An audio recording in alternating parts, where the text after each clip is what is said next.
Will grasp the opportunity, remembering of course that it's also about bragging rights for the Pacific Asia region, many nations wanting to be crowned the new champions of the East. Our future game today, Korea against China, both at a 4-1 record. My name is Sander Olvag. I'm joined by Hans Frauenlob. We'll be taking a look at the standings before this very exciting final day of round robin. Thank you, Sander. Here are the standings in the men's event. 7 nations competing.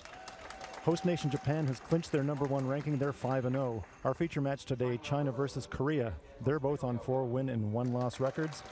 Australia follows at 2-3, Chinese to Taipei at 2-4, New Zealand at 1-4, and Kazakhstan without a win. Let's meet Team Korea. Playing at lead today is Yoon Ho Nam. Playing at second stone today is Chon Tuk Park. Playing third today is Tai Han Kim, and skipping today is Soo Hook Kim. The alternate is Min Hyun Yu, and their coach is Si Young Yang. Also taking a look at Team China's lineup.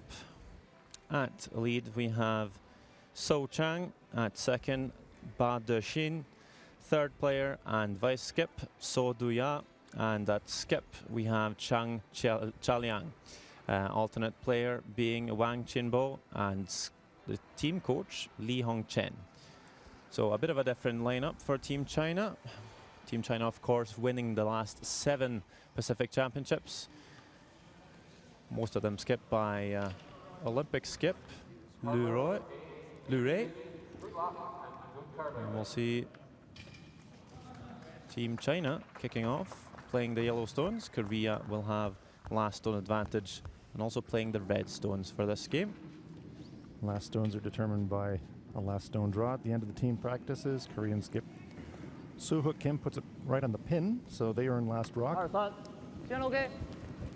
And Sander, even though this is the last round robin game, the playing format here at the Pacific Asia Championships means that the head-to-head records in the round robin carry over into the semi-final phase.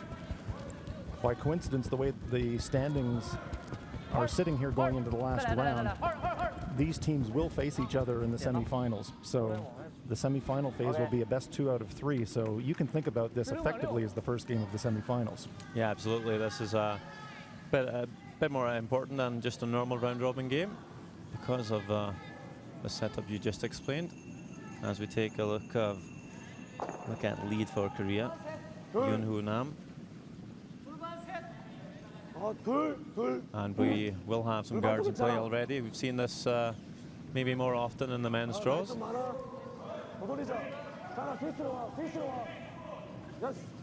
compared to some of the other games that we've seen at this event, both teams confidently going to the attack early in the game.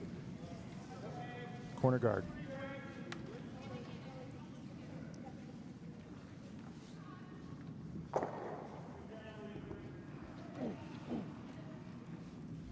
Nice center guard from Chinese lead, So Chang. Here he is with another out turn draw, trying to draw around this guard.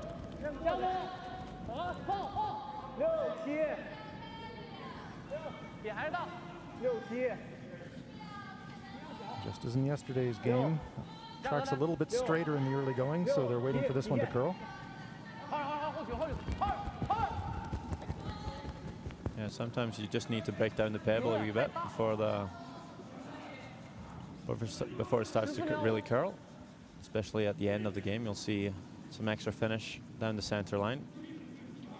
Ice has behaved very consistently this week. I had a quick word with head ice technician Joe Fritz from Germany, who's making the ice for this event.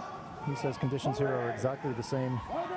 This state-of-the-art facility here in Karuizawa, very conducive to make consistent high-quality ice. Hit and roll there. Just pops out of the side of the center guard, so it's available to China.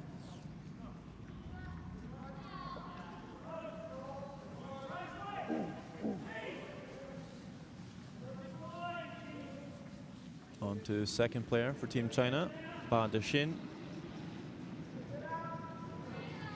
Part of China's Olympic team. Placed 4th, losing out to Sweden in the bronze final, and one of the most exciting games of the season, if not the decade for that matter. For the ones that caught that game, a lot of interesting things that happened. Yes, the rapid improvement in curling in China has been almost breathtaking. I remember the first time that a Chinese team appeared to compete on the international stage. It's back in 2002 at the Pacific Asia Championships in Queenstown, New Zealand, my home country. At that point in time, nobody in the world knew that the Chinese even curled, let alone would send an international team somewhere. But we saw immediately that even in their very first competition, the players had pretty sound technical fundamentals, but they didn't really understand how to play the game. But now in the space of 12 years, as Senator Rolvag has mentioned, Chinese men's team on the brink of medaling at the Olympics. Chinese women's team have won a Women's World Championship. Incredible progress.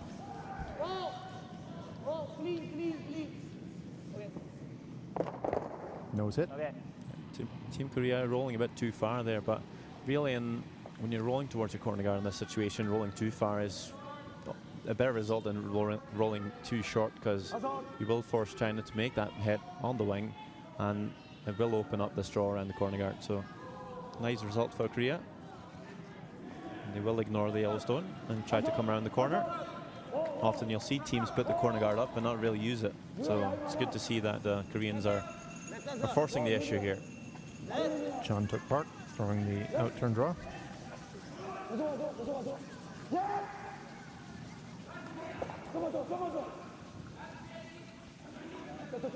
Hard work from the Korean sweepers, but it comes just short of the rings. Possibly usable though for Team Korea later in the end, but center guards now for China.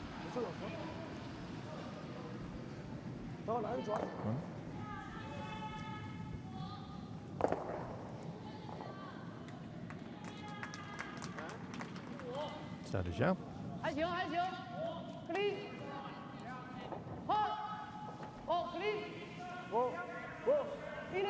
Trying to bury one around that center guard. They like the line. That's just a question of the weight.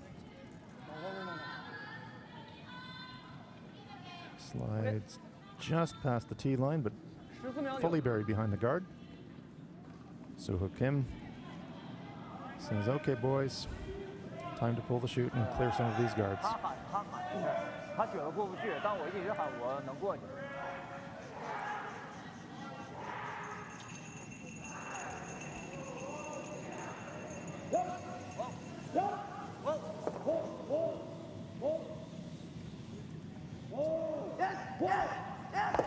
Trying a run back, picks it off.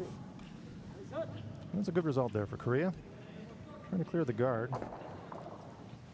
We're kind of nosing the guard, so they recognized right at the end that they'd have a chance to run off the shot rock by running it back, and they did that. Still a pretty good position here for China, though, to really put the heat on Korea. Third player, Sov Duya. Team China.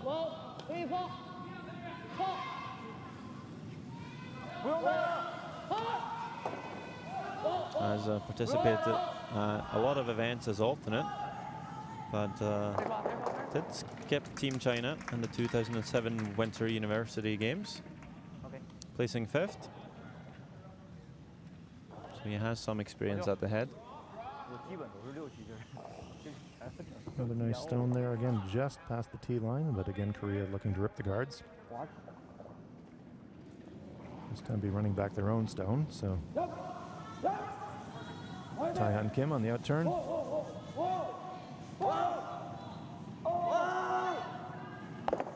Trying to run it back, and he does pick off the Chinese shooter, so another nice stone from the Koreans. Would have loved that one to run straight back and jam, but they do eliminate the shot. China does lie one, so they're setting up pretty well here, Sander, for a force here in the first end and possible steal. But still, though, with a draw around here, they'll always leave the opportunity for the Korean skip to run it back and might even stick it. So it's all down to shot making, really. Those stones at the top of our screen, all belonging to Korea. They are candidates for runbacks or promotion. sometimes you always have to leave an opportunity for your opponent. It's very hard not to do that. One of the great cliches in curling is you can't guard everything. Chang Chaliang has played lead for a number of years for Blue Ray and also at the Olympics.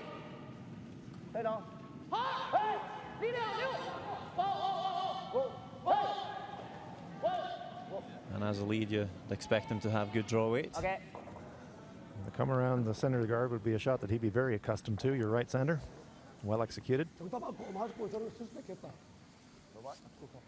Sounds like Soo-Hook is a bit of a raspy voice this morning. He's been doing a lot of shouting this week, and when you get to the business end of the competition, sometimes the vocal cords are a bit strained. Trying to run back. Yeah, you told me yesterday about Glenn Howard. No, Russ Howard. Russ Howard, that's losing right. his voice at the Briar. That's right. They used to call Russ the Moose because of the way that he would yell and scream, and he did lose his voice.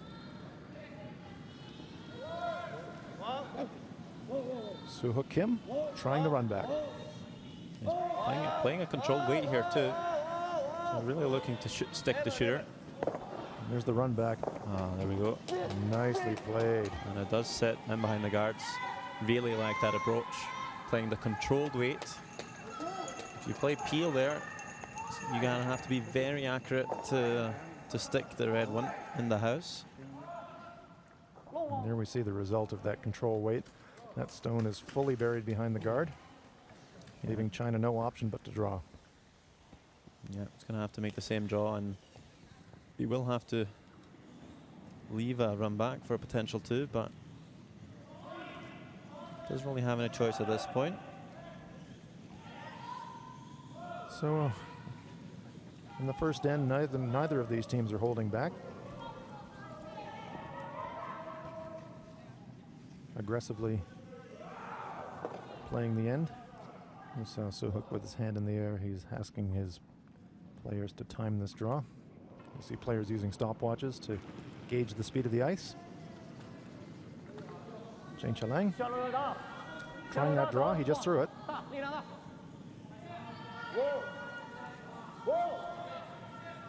Korea with the hammer here in the first. Line's looking really good for this shot. Sweeper's really working it now, trying to bury it. I'm going to draw it deep as well. Make the run back as long as possible. Another quality stone from Chang Chalang. And again, let's see if Soo-Hook Kim elects to try the run back again. And it looks like they're lining it up. So China lies one. We can see it defended by the Korean guards. Korea is going to try to play the straight run back, promoting their own stone on to the Chinese shot. So just play the shot, but sometimes not too easy throwing the same shot twice. This is not an easy shot.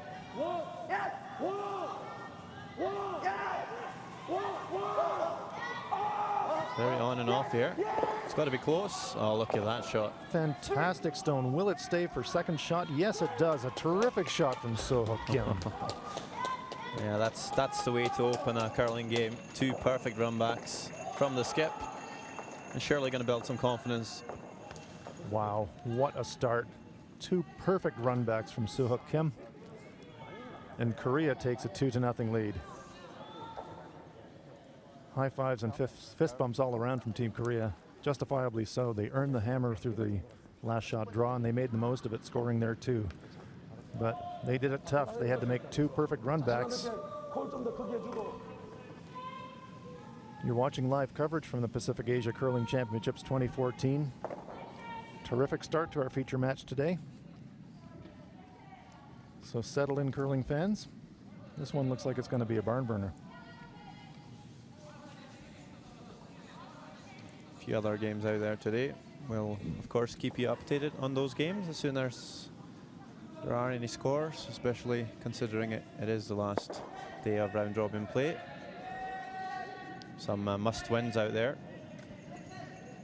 Yes, definite playoff implications all around the arena today.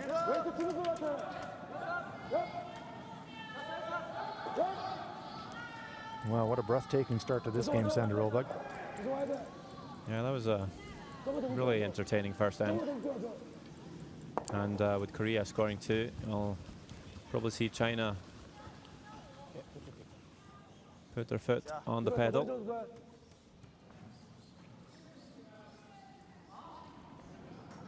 So China now with last rock.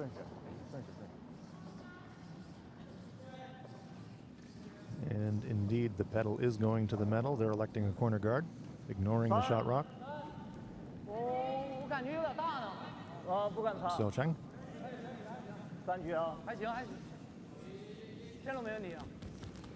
Not as much international experience as the skip and Ba De-shin, but he did skip the Pacific Junior Curling Championships last year and did win it, beating Korea in the final. So good memories from that week.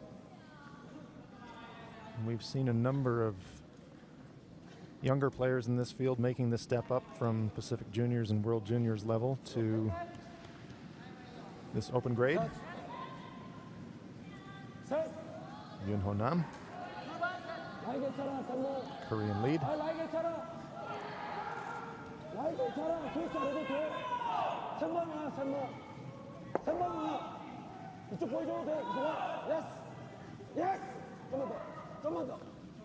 Trying to sweep it over to cover that stone. Maybe covering just a corner of it, but it is open.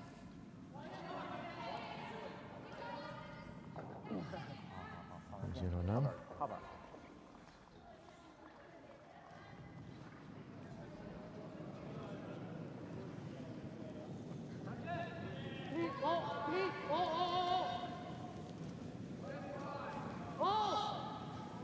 Lots of room on this one. That needs to curl.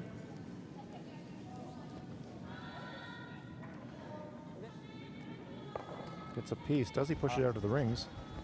No. Well, it does at least move it from the forefoot. It could prove beneficial in that spot. A potential jam behind the corner guard. But of course you would like to leave your shooter in the house. Just gonna allow Korea to come around once more. Jeonseok Park.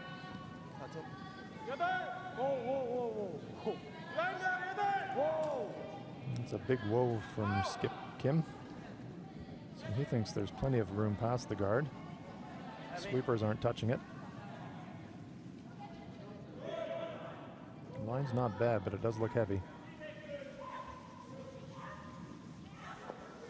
Slides to the back of the 12-foot. Korea lies 2, but chance here for China to use the guards for themselves. And now two red catchers in the back here.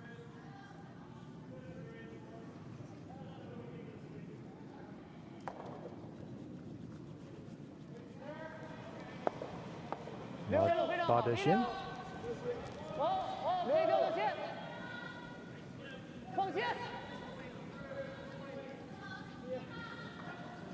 Some might think that it would be makes sense to put Ba De-shin at third spot, considering his experience, but he's going to stick to the second position, which he's used to.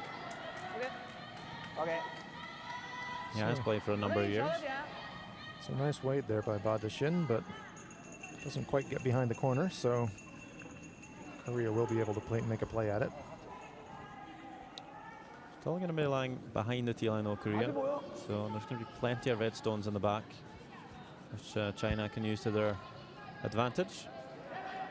So I wouldn't be too concerned if I was Team China right now. They got 2 guards and all these stones in the back of the house. So plenty of opportunities for them to generate multiple score. Sweepers on this one immediately. They have to get past the guard first. Trying also to get a roll. Right on the nose. So as Sander pointed out, stones are all behind the tee line.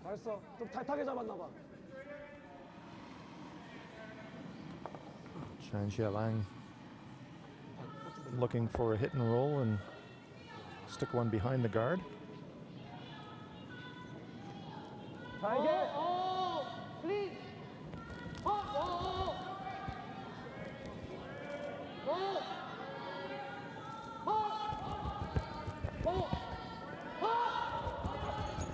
Maybe a roll behind the center guard.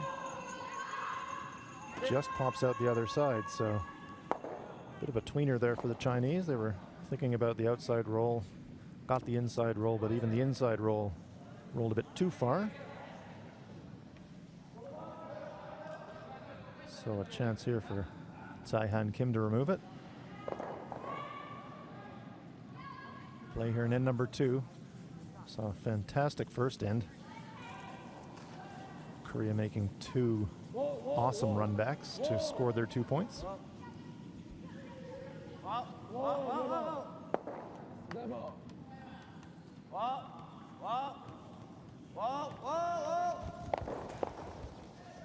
Well, takes off the back rounds. Probably not a big concern for Korea. We looked a little up for that shot for me, Sander. That one just ran and had plenty of weight. Certainly wasn't control weight.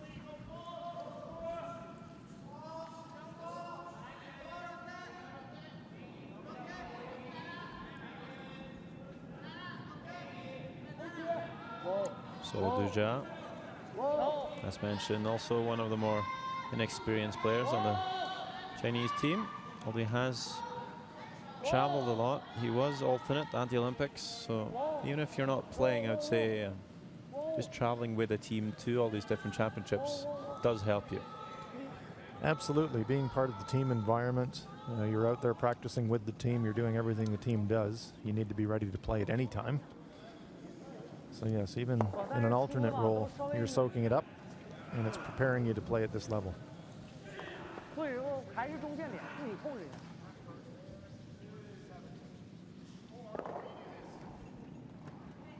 China has the hammer.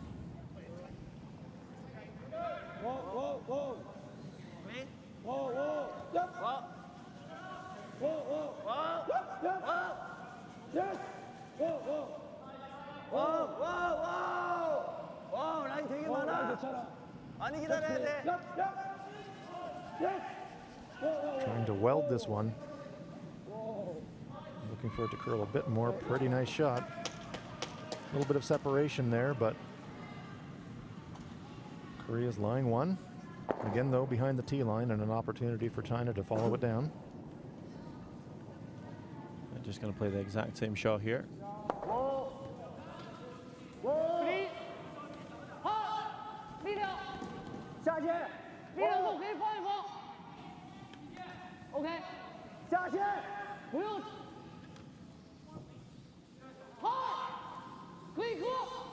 Sweepers are really working it.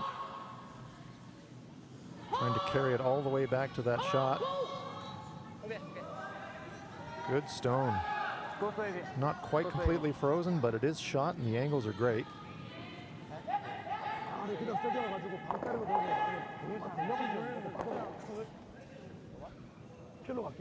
So Kim saying there's a bit of separation there. Thinking he can hit it on the inside, drive it across the red stone. That would cause a jam and probably leave Korea lying 1, but definite risk of a jam here. He'll have to hit it pretty thin. Could possibly spell the back yellow as well here. Definitely. You know, we know he can throw the big weight here, so with some accurate peel, you might see both the yellows flying. Made 2 great run backs in the first end.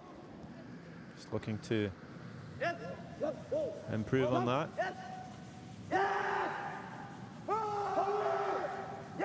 Past the guard. There we go. Wow. Another great shot by the Korean skip. Here we see the power of the big takeout weight and great sweeping as a weapon. He's past the guard, hits it. Didn't hit it thin, but he had enough force to spring that yellow stone sideways and out of the rings. Nice shot there from So-Hook Kim. He's off to a flyer. He made 2 great runbacks in the first end. Terrific big weight. Shot there.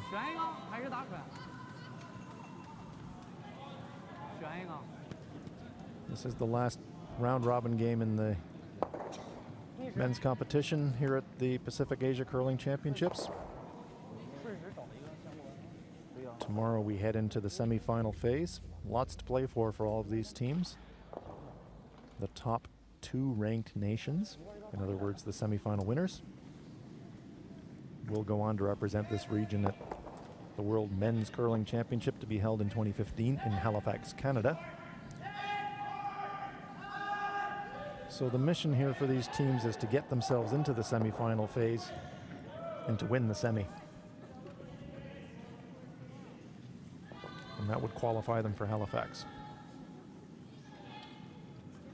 And recall, as we said on the opening, the way that the teams are seeded in the format that's being used here at the Pacific Asia Curling Championships, semifinals are a best 2 out of 3, but the round robin record carries over. So you can think of this as the first game of the semifinals.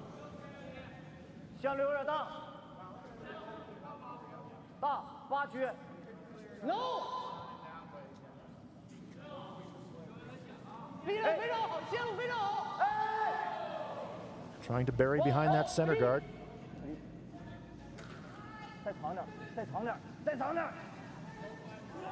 Just to the back of the button, and Sander, I think, half buried. Korean skip just calling the freeze though, right away. Having a look at it now though. Well, there are a couple of ways that you can play this one. It is set up almost perfectly for a steal if you could make a perfect freeze. Right down we can see the mascot of the town of Korea, Karuizawa. Looks like a little panda right on the button, so a freeze there would set Korea up for a steal. A more conservative way to play this might be to bump and remove the Chinese stone lie 2 and force China to draw for 1, but we've seen this Korean team playing with confidence, and they think the freeze is the shot. China just was looking to drop that one a bit deeper when they slipped behind the T-line, but stalked on him.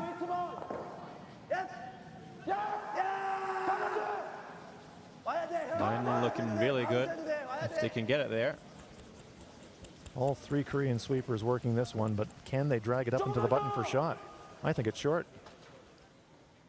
Stops full in the 8-foot, so after throwing 3 big weight hits, Korean skip Kim having to play a delicate draw comes up about 3 feet short. So chance for China here to level the game. If Chang Xiaolang can draw the 4-foot, he'd score his 2. Well, he's made 3 4-foot draws so far in the game, so you'd expect him to make this one. Slightly wider line they're going to have to take now, though, because they are going to have to draw past that Korean shot. But I agree. He's been playing a similar shot most of the game. Many years as a lead, but did skip Team China at the World Juniors in 2008 and 2009.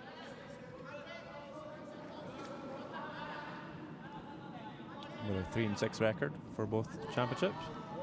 So it's the last rock here in the second.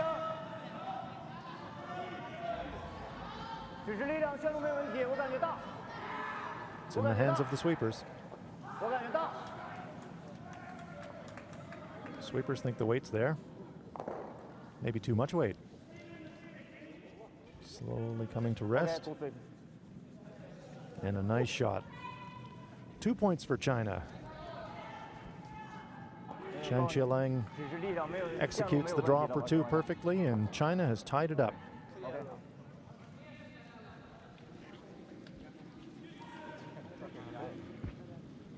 Of course, many other games in the arena today in the Karuizawa Ice Park Curling Hall. On the far left, we have China playing Australia in the women's straw. You have 1 point each after 2 ends. Just next to them, we have a very important game. Australia is playing Japan. 2 points for Japan in the first end. That's right. So in the men's event, Australia, if they can defeat Japan, Japan's unbeaten. But Australia could guarantee themselves a playoff place if they won that game. Next to our sheet also, New Zealand playing Kazakhstan. That would be a must-win for New Zealand to get a tiebreaker situation. That's right. Correct. New Zealand comes into this game 1-4, and their only path to the playoffs now relies on Japan beating Australia. So New Zealand must win this game against Kazakhstan. New Zealand scoring 1 in the first end with hammer. The second end being blanked. So nothing big happening there yet. Last game out there today in the women's draw. New Zealand playing Japan. After Japan stole 1 in the first end, New Zealand picks up 2 in the second to lead the game 2-1. And again, another must-win for Team New Zealand in the women's event.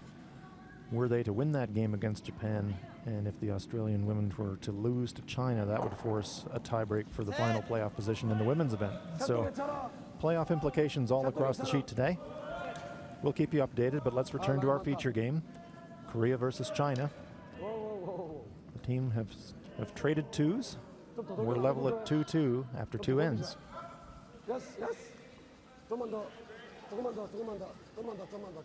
Again, we see the aggressive play from both teams. Korea throwing up the corner guard.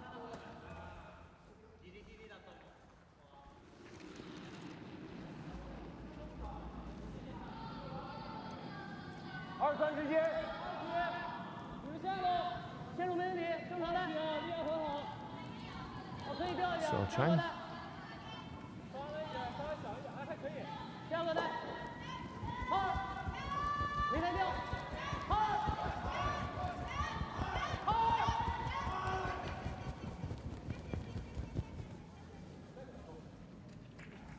Good weight, but not curling to the center line, so the shot rock's exposed.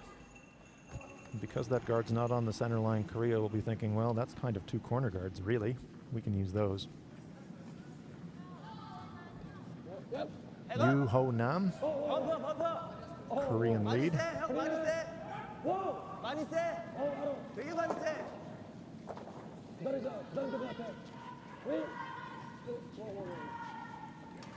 There's a little roll. They'd like it to stay behind the guard. It pops just out the other side.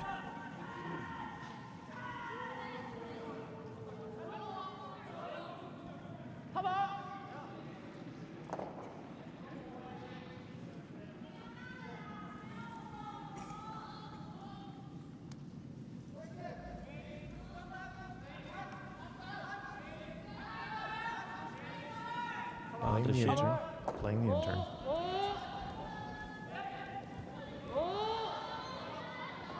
Again with Korea over-rolling. Just like in the first end, they're making China play hit on the wing here, and it could open a draw around the corner for Team Korea. This one... Very gentle weight. Yeah, just enough to push that one out. And the corner guard draw seems a bit hard with the center guard being in the way, so asking for a 5. That would be top of the 8-foot. Most teams splitting the playing zone into 10 zones, with the free guard zone being split into 3. The house between 4 and 10.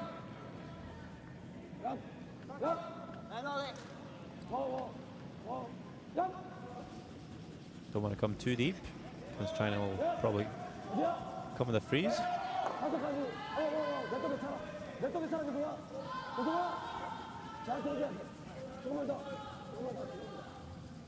So we see already these stones are finishing much harder than they were even in the first end, so good opportunities for teams to use the guards for come-arounds.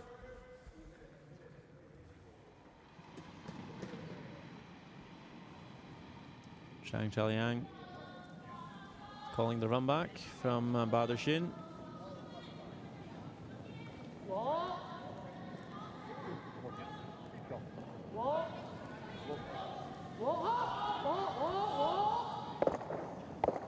Right. Well, it's run back city this morning, Chang Center. Making it look easy out there, but I can assure you that it's not.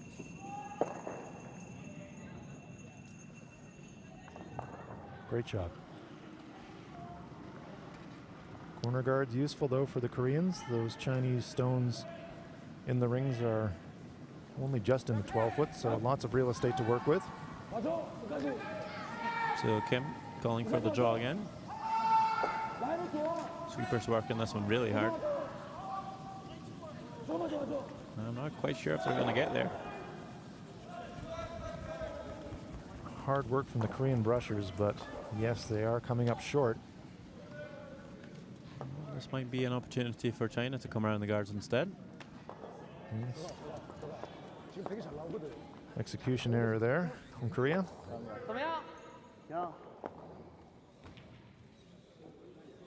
You don't want to characterize the teams too early in the play, but I would say, Sander, that this Korean team is quite happy playing hits and raises and perhaps a little less happy with the delicate draws. Whereas this Chinese team looks to me like they would quite like to be playing come-arounds and draws the whole game if they had the choice.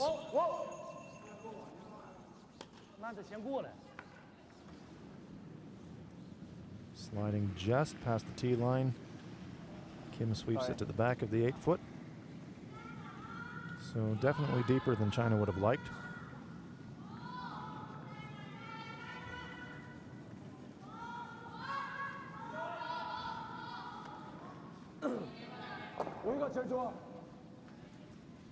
So pretty key shot here for Taehan Kim.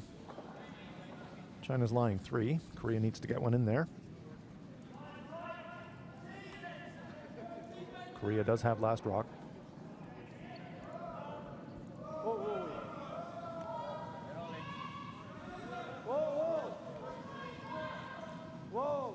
I think it's fair to say we're going to have a score on this end. Hard to see a blank from here.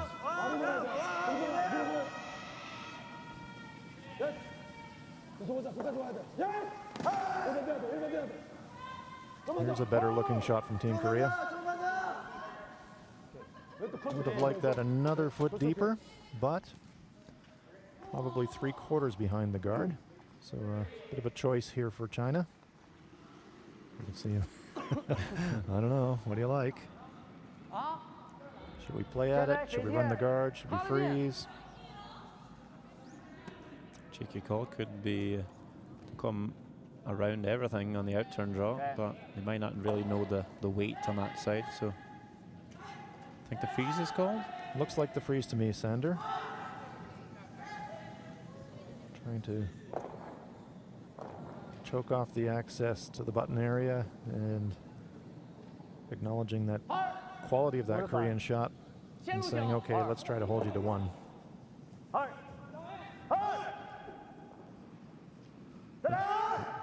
Looked a bit soft there on release.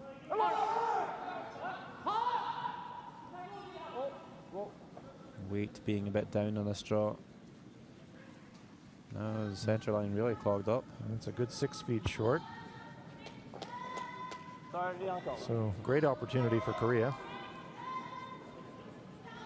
A nice come around on the last shot by Taehan Kim. Setting their end up. See the Korean shot rock very well protected by 3 guards. They're all overlapped, so almost no danger of a run back.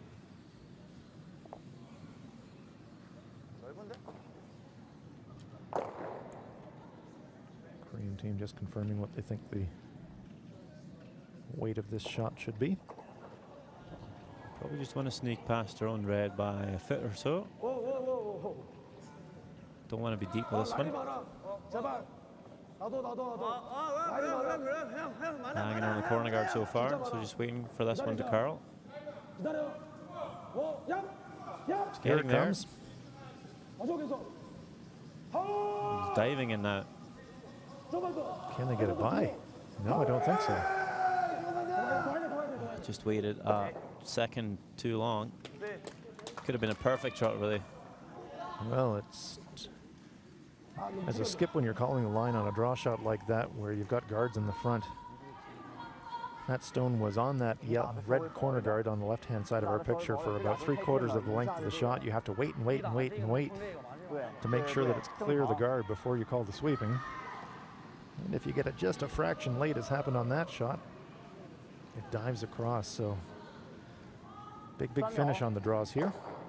Yeah, it's all about anticipating the line, but sometimes you won't quite know what's going to happen. And sometimes you just catch it a bit late. The line call is totally the responsibility of the player in the house. The job of the sweepers is to communicate the weight to him.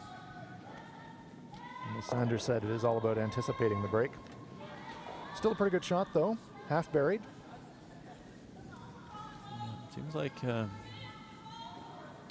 Zhaliang is going to play the upway here, try and catch whatever he can see of the red. Might be enough to spring the other one out sideways. We'll see what action he can get on the red stones here. Firstly, he's going to have to pass the guard.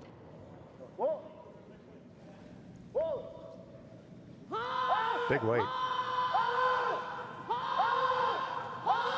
Oh, just by the guard.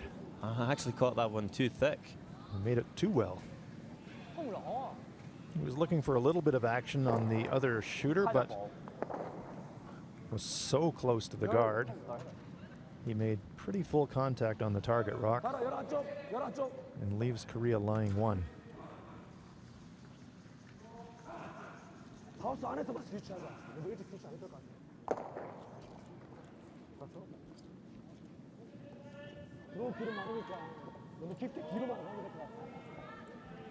Soo-Hook Kim will be trying to draw one around the pile, around his own shot rock, tuck it in behind, ideally in front of the tee line.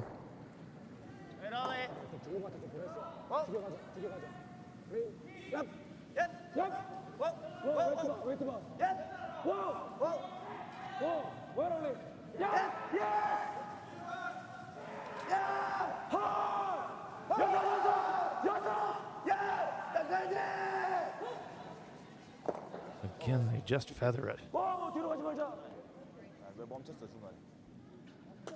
So the second time around, they knew this stone was going to finish huge, but again, just got the sweeping a little late, and then they feathered on the come around. So Korea does lie two, but the shot rock is available to China.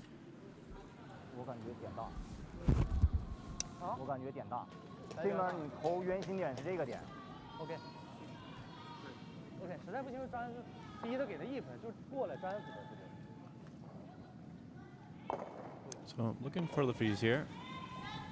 Although with that ice, maybe the bump, but I'm not sure if I would be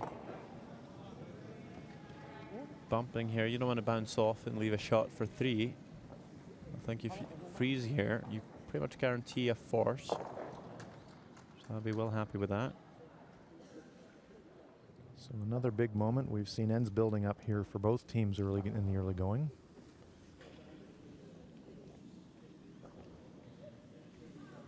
See So Deja just holding the broom in front of those stones. Sometimes stones are a bit in the way of the broom.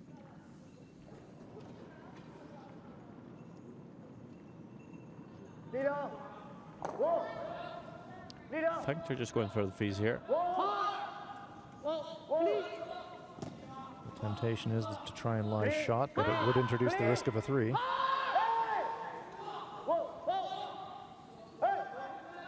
Good looking line.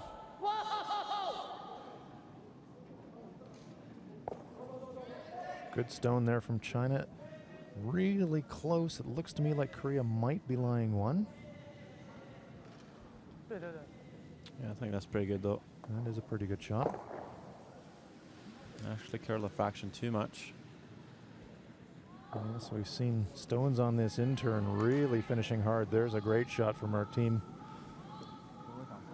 Even in that close-up, it's still pretty close to call, but it looks like it's red to me, just.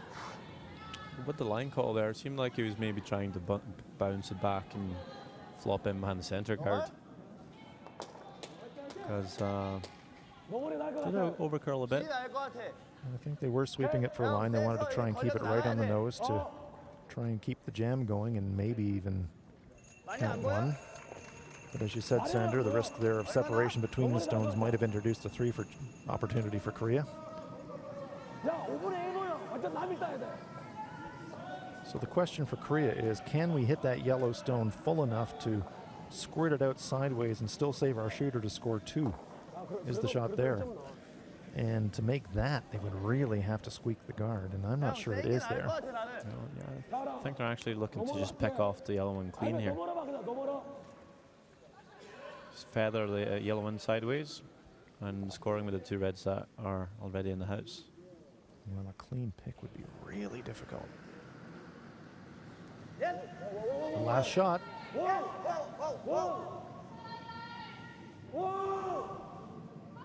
Really close. Oh! It's definitely one for Korea, but so close to that clean pick for two. My goodness. We've talked about audacity, and that was a pretty audacious shot to try, but they almost pulled it off. Look at this, feathers it, nudges it sideways. It's hard to move a stone a foot playing that way. Yeah, that's the heaviest gentle tap I've ever seen. So it's a 1 to Korea. They lead at 3-1. See some discussion from Team Korea there. So close to a 2.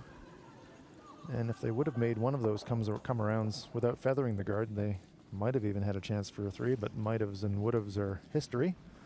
It's a 1 on the board. 3 really exciting curling ends though so far. This has been a real treat. Both teams looking pretty good on time also. Haven't spent too much time, even though there has been lots of stones in play. So no reason why we shouldn't see more of the same. It's really enjoyable to watch. We hope you're enjoying it. Wherever in the world you're joining us, you're watching live coverage from the Pacific Asia Curling Championships on World Curling Television. Glad you're with us.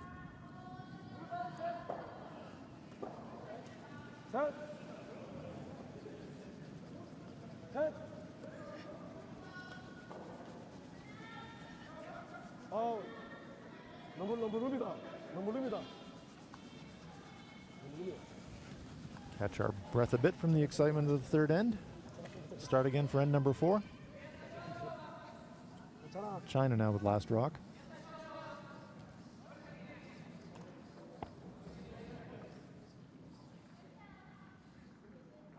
No, I'm just not quite getting the finish on his first shot there. China calling the corner guard.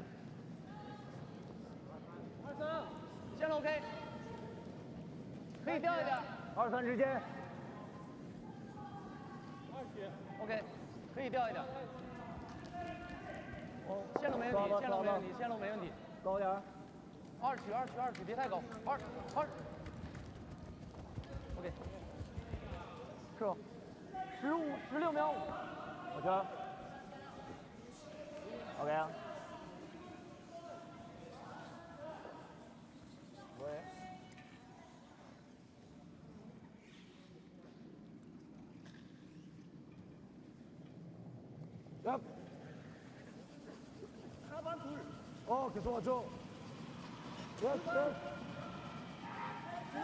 타이트.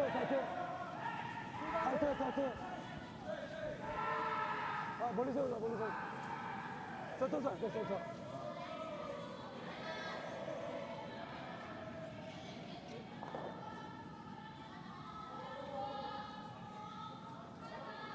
Not quite sure if they were looking to draw or to place a center guard. Well, if the choice was to elect a center guard, that would be a very aggressive play from the Koreans.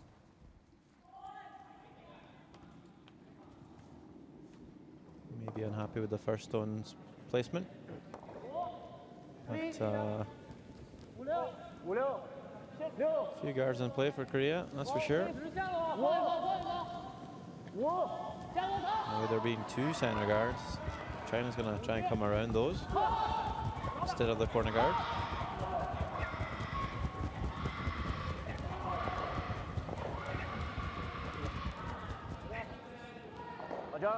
To the top 12, but not behind cover. We've talked about this effectively being the first game of the semifinals, best 2 out of 3, and we've talked about these teams trying to earn their place at the World Men's Curling Championship.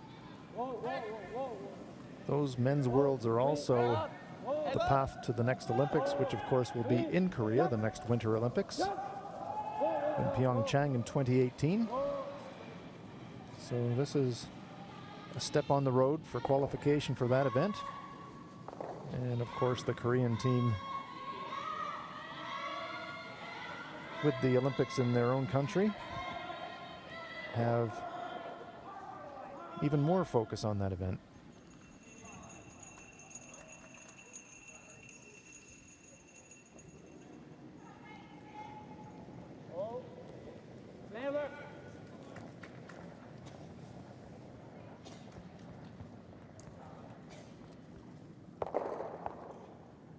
Oh, there's a nice little redirection there from the Chinese. They clear the guards. But they do leave Korea lying too, but they have cleared the center guards away.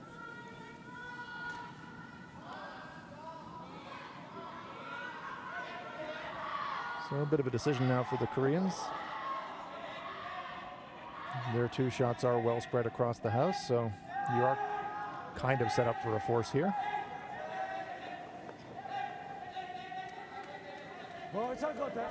It's still relatively early in the end.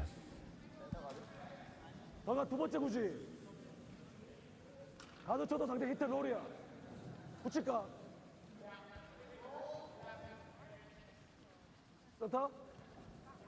Soo-Hook Kim 여기도 괜찮아. conferring with his teammates. They make their choice.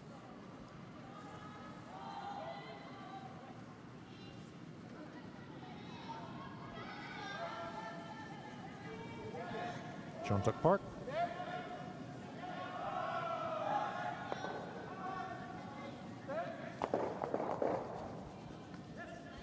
웨이트가 라인 좋아. 라인 좋아. 예스. 조금 연락하다. 아, 괜찮아. 좋아. 와, 좋아. 세터 막혀도 돼. 조금만 더 와. 아, 괜찮아, 이 정도도. I was looking to bring this to the top of the 12 foot, but does act like a center guard, so not too bad. Opportunity here, though, for China to hit and roll behind that guard. Shin Has listed one of his interests as singing. I'm sure he'll be able to stop by one of the many karaoke bars in Tokyo on his way home. There's a roll, and he rolls to the outside and gets cover about half behind the corner guard that's way out on the wing. Kim taking a look at both stones, trying to figure out whose shot.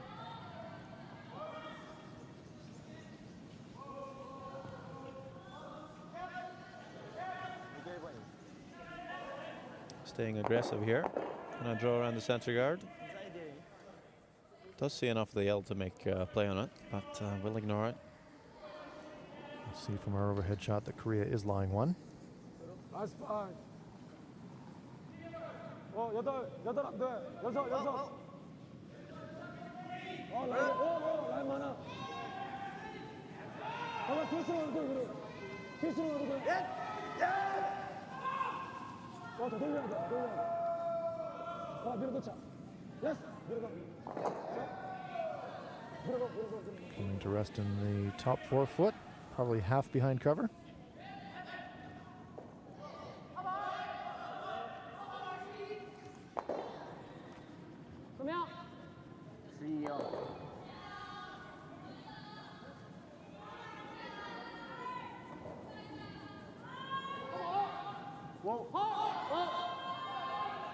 In turn from Jadeja.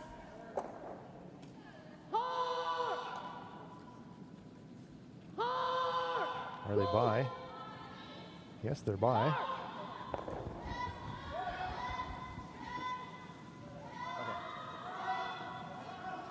So China lies one.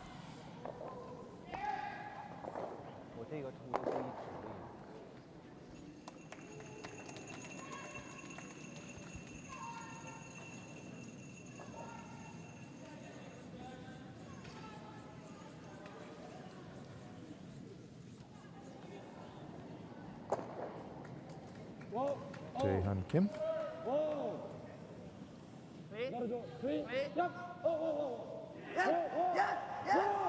Looking for the roll. There's the hit, there's the roll. Just over rolls. So they were so close to a perfect hit and roll. But they do pop out the other side. Well, this time,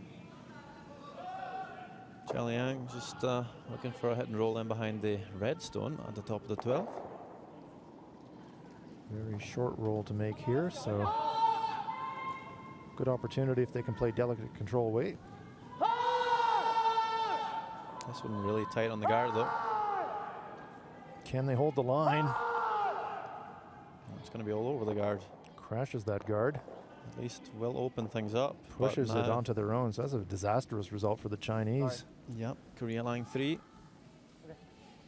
Putting some pressure on the skip with that shot, So Do-ja. So even though that hit and roll for Korea wasn't perfect, it did bring that center guard into play. China crashes on it.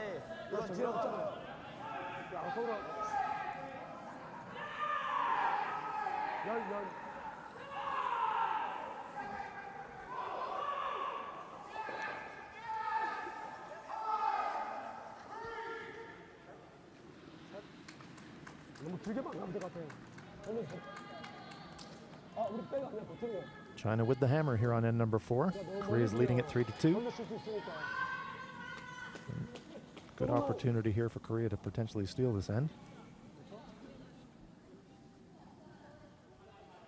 Their stone is right on the panda. So Kim played his first Pacific Curling Championships at the age of 17, placing 4th, playing 3rd. Impressive stuff. That is impressive stuff. If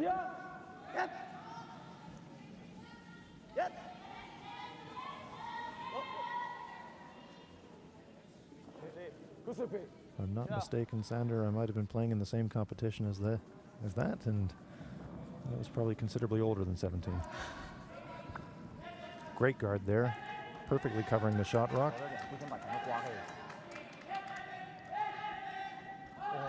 So, looking for what we have called the skip stews. Scoring 2 points with the skip's last 2 rocks. You can see there how good that guard was. Perfectly covering the shot.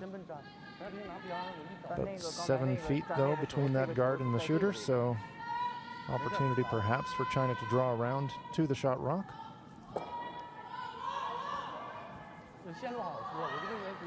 We have seen stones really finishing with draw weight, so it is feasible that China could draw to the shot. Still a bit of a tall task though. It is a difficult shot. There we see from our long shot how well guarded that stone is.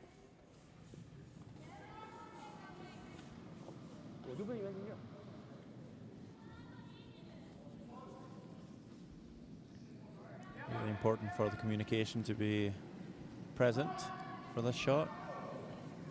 Sweepers really need to call the weight correctly for waist skip, So Do-ja to call the line.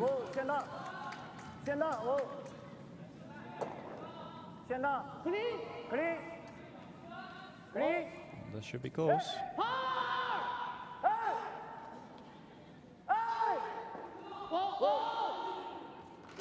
Nearby. Actually just overswept that a fraction. And nudge it and bounce.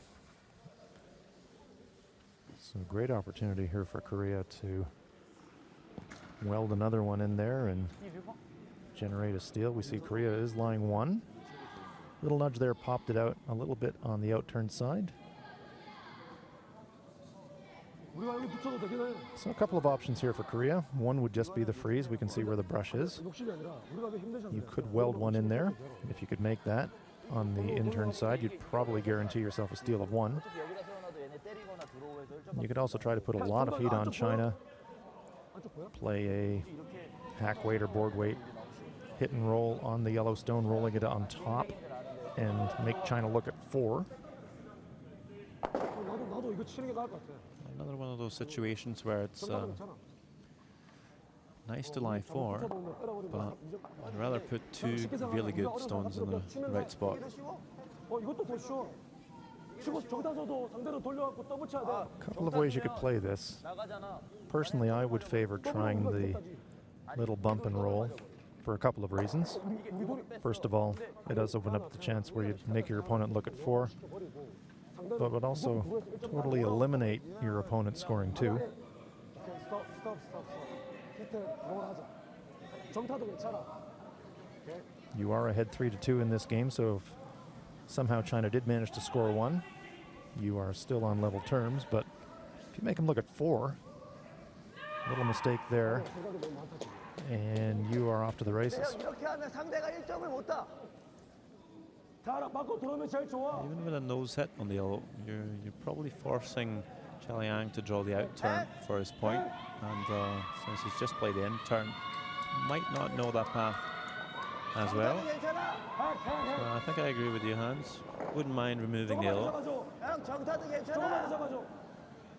It's essential, though, if you do play the hit, that you control the roll really carefully. So it's a very precise shot here. Firstly, got to get past the guard. Indeed. Hanging out there.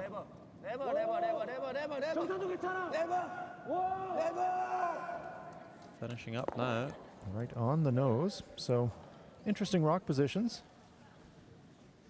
Yeah, and I think he might have just forced him to play the out turn here. So China is in fact looking at 4. There we see from the arm overhead. 2 stones on the 4-foot, 2 stones on the 12-foot.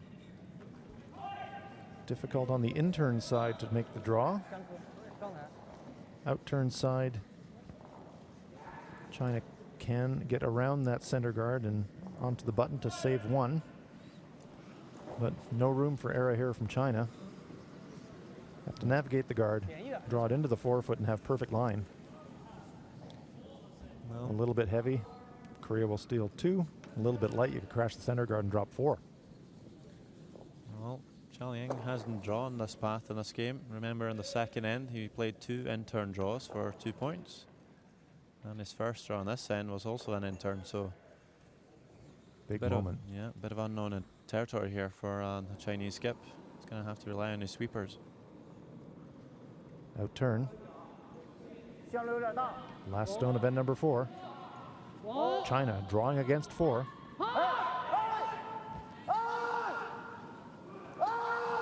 Really tight now.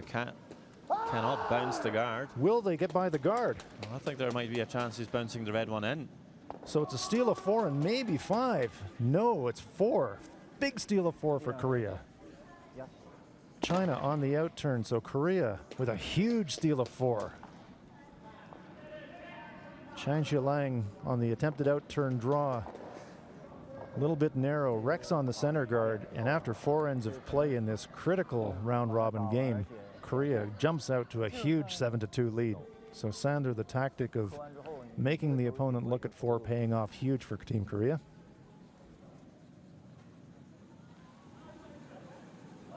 Wow.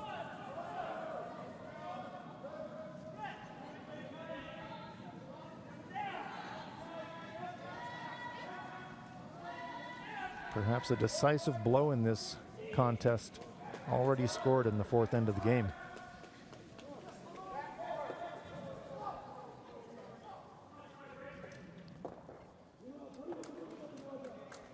See a long shot here of this magnificent Ice Park Curling Hall, dedicated 6-sheet curling facility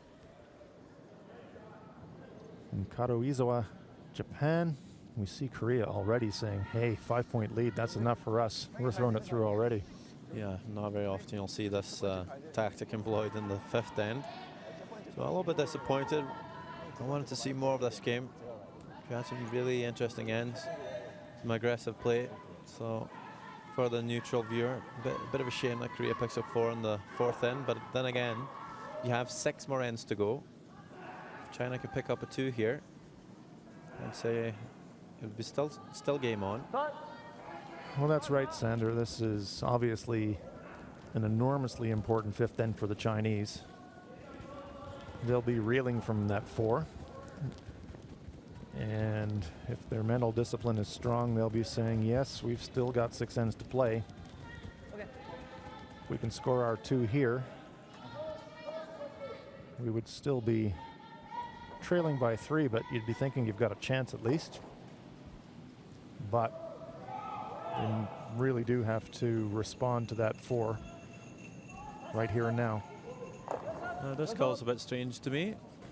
Slightly strange for Soo-Ho Kim, drawing in with a second shot. Very strange after electing to throw it through on the first. Yeah, I don't mind putting a stone in there, but I just figured you'd try and put it in there with your first stone. And if, let's say, you dropped a guard, you could peel it off with the second. But, you know, if you make the shot on their second, no worries. I guess maybe just a change of mind for Soo-Ho Kim, thinking, well, maybe you want to put 1 stone in there for China to worry about. Throwing the 2 first stones through, you're basically giving away 2 points to China. So. And perhaps he also realized, Sander, that China was almost certainly going to elect to throw another corner guard, so by throwing it in that part of the sheet, he's effectively guarding his own rock. Saying that, he goes to rip this stone right away.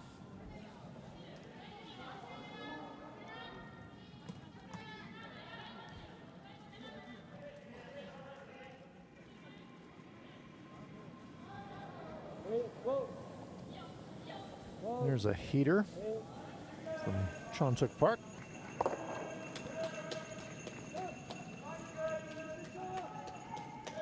Recall speaking earlier in this week with Japanese women's coach Fuji Miki, and Fuji's an enormously experienced and knowledgeable curling coach. He made the observation to me that on the ice of this quality, it's really quite a straightforward task for these teams to protect the lead. So quite important to try and get yourself your nose in front on the scoreboard.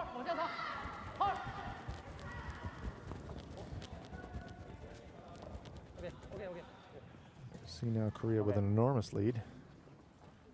And they'll be focused on removing guards.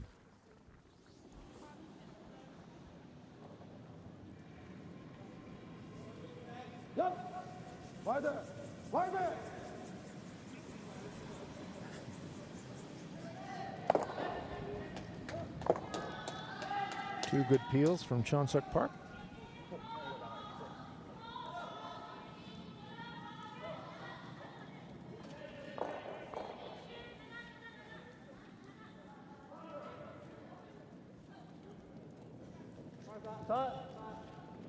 Badashin trying to get that guard back.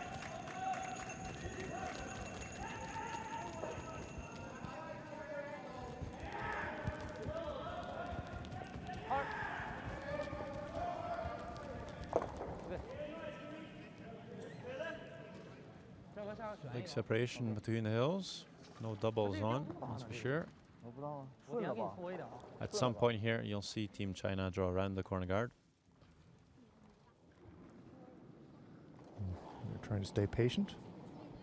Yeah, no point making the move too early. Yeah, you're just going to leave Korea too many chances of clearing things up. And there's also the hope that they might miss a peel on the corner guard. Chang Chaliang feeling that it's time to make a move.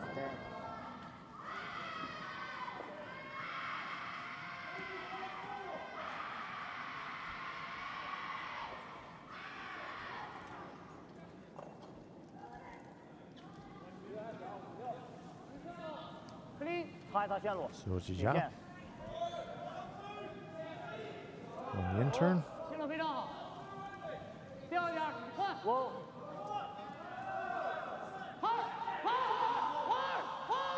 That one's really moving.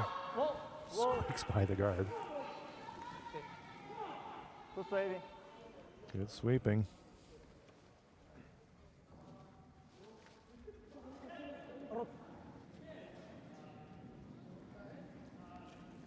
perfectly guarded.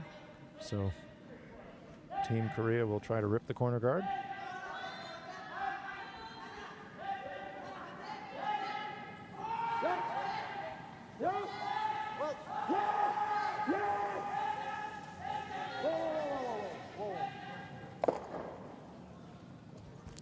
That's a bit of a mistake.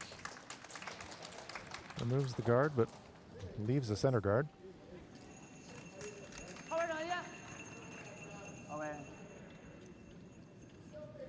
So, chance for China to lie 2. They have last rock here on the 5th. 10 ends of play in these contests.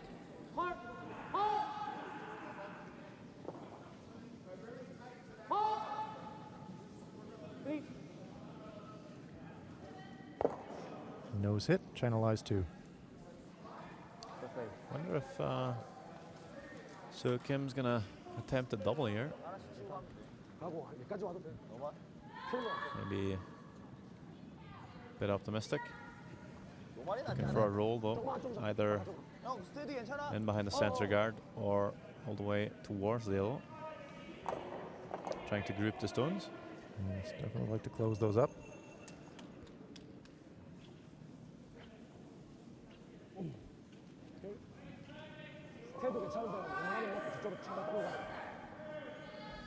Several times this week when we've thought that the angle is too flat or the distance is too long on a hit or a run back, the players have said, well, no, we can still make it. Playing big weight though, that's for sure.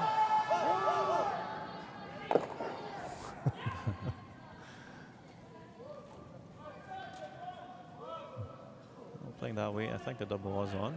Yeah, that was definitely moving.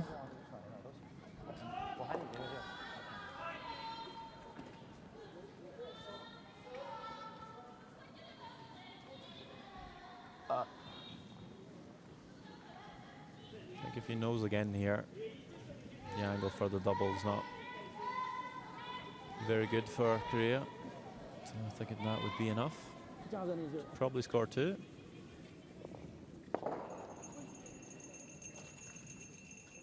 If you're a fan of Team China, you're definitely wanting them to score 2 in this end to get back in the game.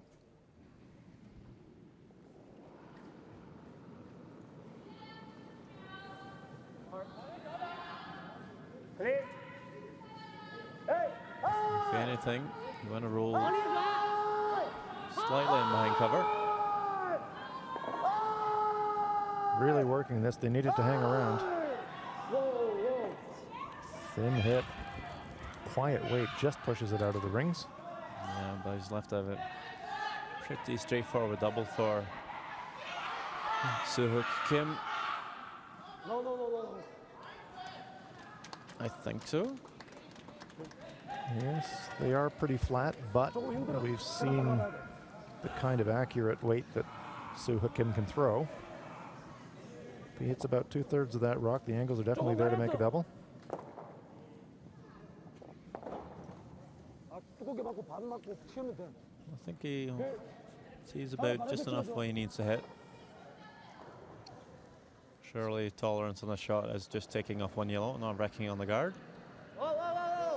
Another big shot called by the Korean skip.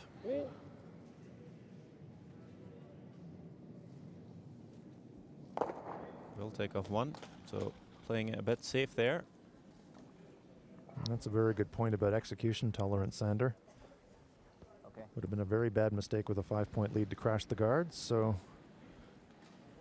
Kim decided that the pro miss would be on the high side and at least remove 1, and that's what he did. Yeah, well, if Korea gives away 2, takes 1 with a hammer, gives away 2, does that for the entire game, they're still going to win. So the only way to lose this game is to either give up steals or give up 3s. So they're going to be happy to give up 2. It's all about the scoreboard. Doing some simple math.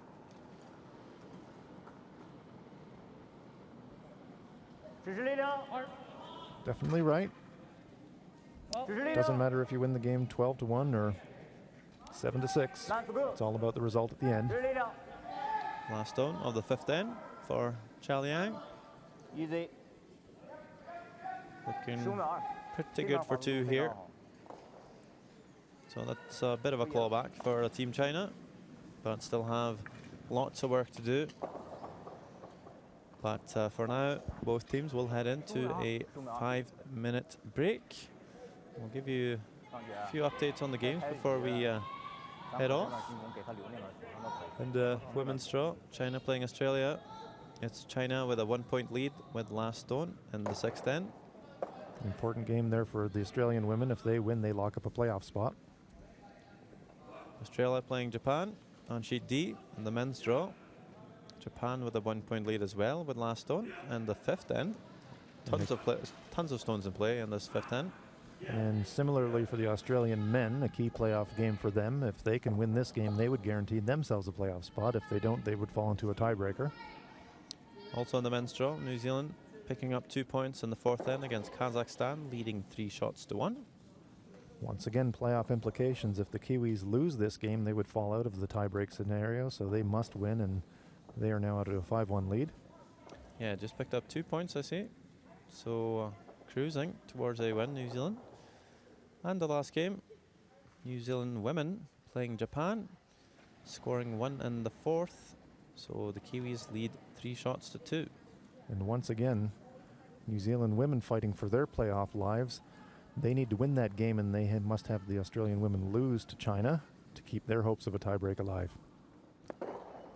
So as I said, teams just having a bit of a break here at the Pacific Asia Curling Championships 2014. I'll try to provide you with some highlights from the very exciting first 5 ends of this game. And also shortly we'll have the remaining 5 ends.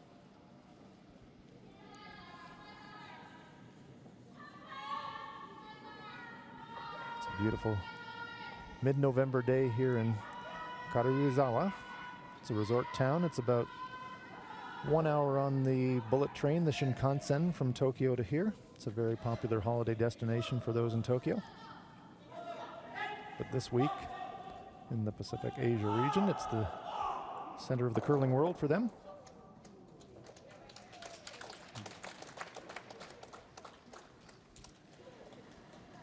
Big applause for Skip Morozumi, Team Japan, playing a takeout through a very snug port, line 3 against Australia. We saw that Japanese men's team yesterday in our feature match, having a very impressive performance against Team New Zealand. And they are the hometown team. Of course, Japan is the host country for this event, but the Japanese men's team are actually from this town, so they're playing before a hometown crowd.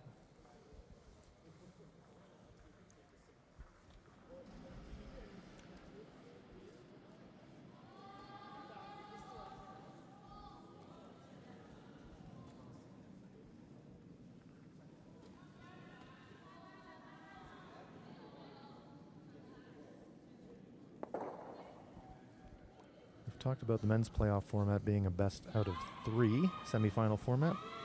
For the women, it's a best out of 5, and again, their round robin records carry over into the semifinal phase. Karuizawa with an end off for 1, it seems, against New Zealand. I think we're going to have a few highlights. First end. Very interesting first end. Soo-Ho Kim made a perfect run back with his first. Cha Liang drawing around again, but for the 2nd time in a row, a superb run back from the Korean skip, scoring 2 off to a flyer.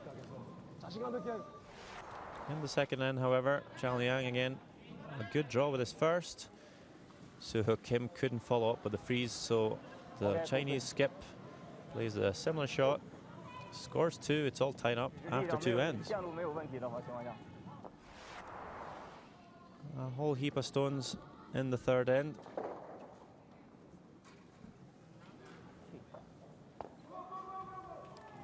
Attempted draw against 4, crashes a center guard, and it's a huge steal of 4 for Team Korea. In the 5th, we'll see Cha Liang drawing for 2, clawing back. That's a 7 shots to 4 lead. And now we pick up play in end number 6 in our feature match. Korea versus China. Korea with that big steal of 4 in the 4th end that we just saw in our highlights. So they're carrying a 3-point lead into the second half of the match. And they have the hammer. Sandarova pointed out in the last end, Korea can afford to give China 2 when China has the hammer, and as long as they keep scoring themselves and don't give up any steals, they will win this game. But 5 ends of play in the free guard zone yet to come, so by no means certain. It's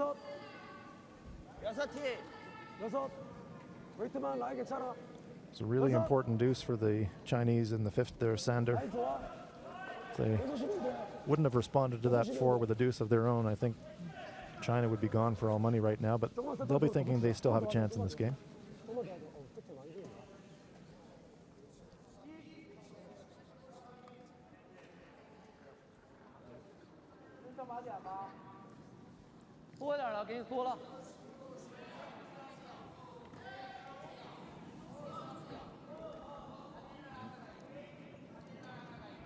So Chang, Chinese lead.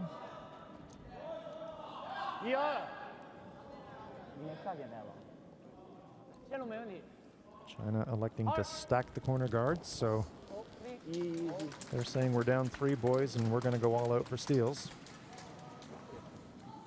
Another applause for Japanese skip Morozumi with a little draw to the forfeit, scoring 4 it seems. Leading 7 shots to 2 over Australia as they head into the 5th end break. Looking superbly strong in the Japanese team. Japanese men are unbeaten so far in the men's event. They're 5-0 going into this game, and they are looking really strong. They've already qualified first in the round robin in the men's event. That means they'll play the 4th placed team. As we said, there's still some uncertainty around who's going to rank 4th. We know that China and Korea, one of those teams will be ranked 2nd, one of those teams will be ranked 3rd. They'll play each other in the semifinal. But the Japanese men's opponent could be one of 3 teams. Could be Australia, could be New Zealand, could be Chinese Taipei.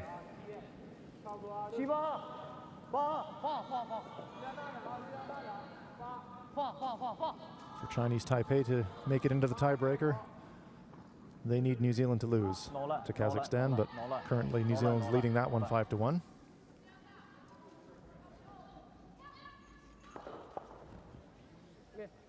Little bump there. Pops out. And a big boomerang there, so he's not happy. Yeah, that was an important shot really for this end. To lock one on there, get shot stone.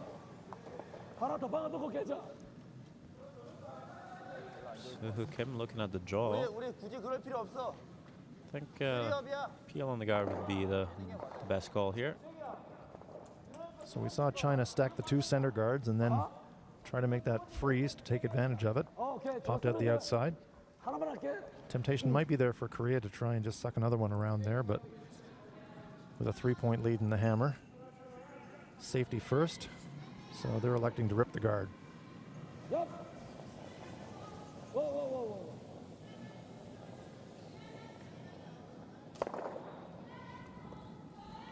Nice peel there. It's 3 peels in a row from Chuntuk Park.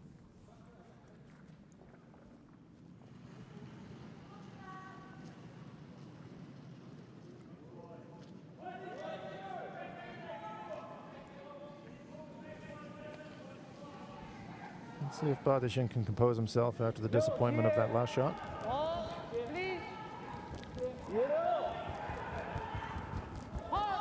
Second player always talked about being the one needing to throw the heavy peels all the time, but very often when you need to steal, it's the second player who has to set up the draws.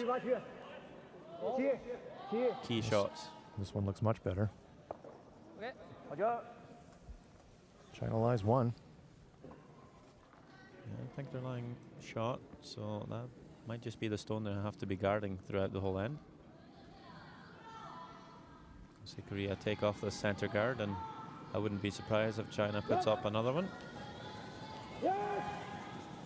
Whoa, whoa, whoa, whoa. Yep, yep.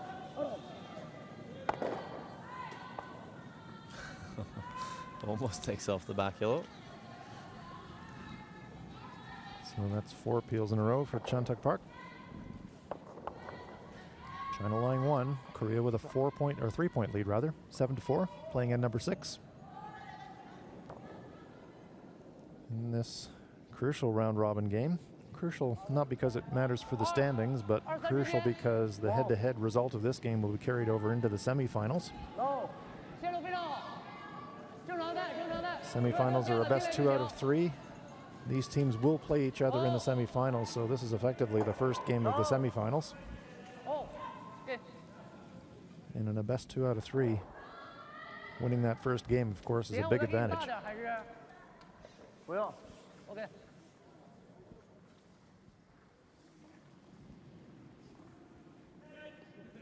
Korea again looking to rip this center guard.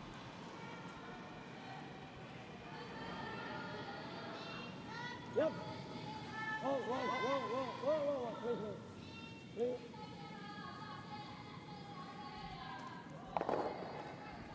Tae-Han Kim duplicating the feat of his teammate. Another quality peel. China patient now. They'll just keep resetting these guards.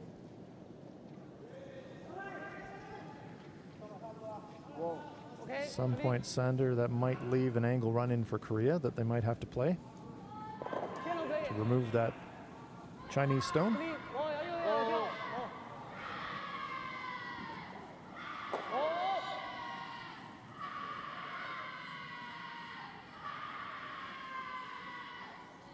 Stone comes to rest just slightly grabbing the center line.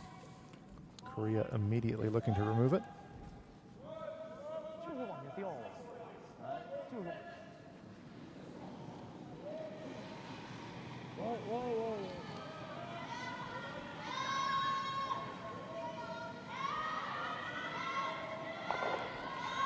Tae-Han Kim with yet another peel.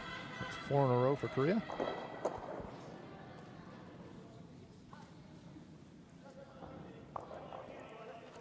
We've talked about the growth in popularity of curling in the Pacific Asia region. Of course, last year the Men's World Curling Championships were held in Beijing.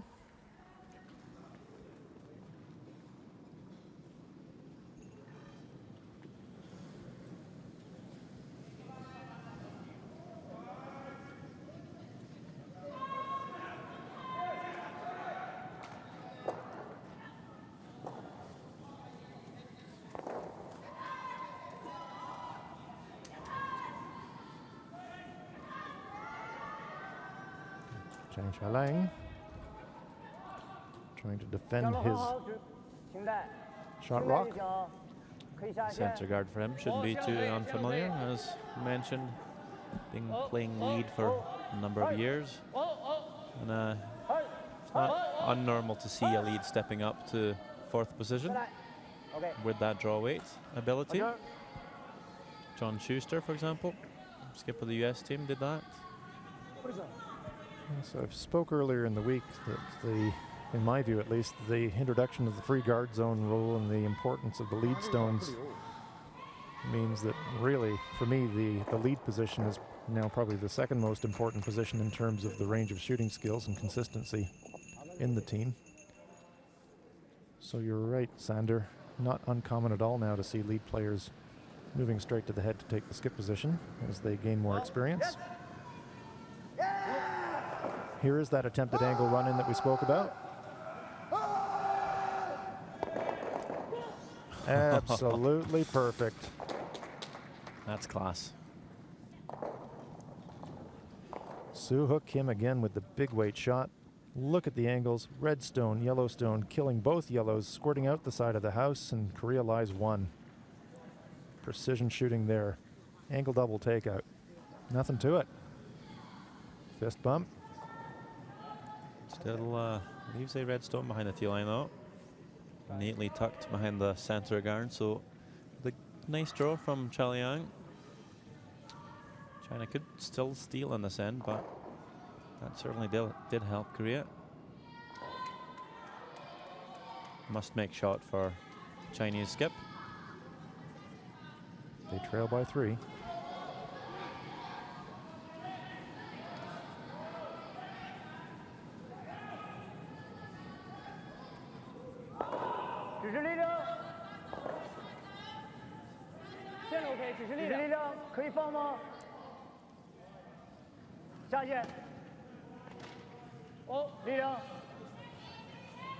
Line looks pretty good.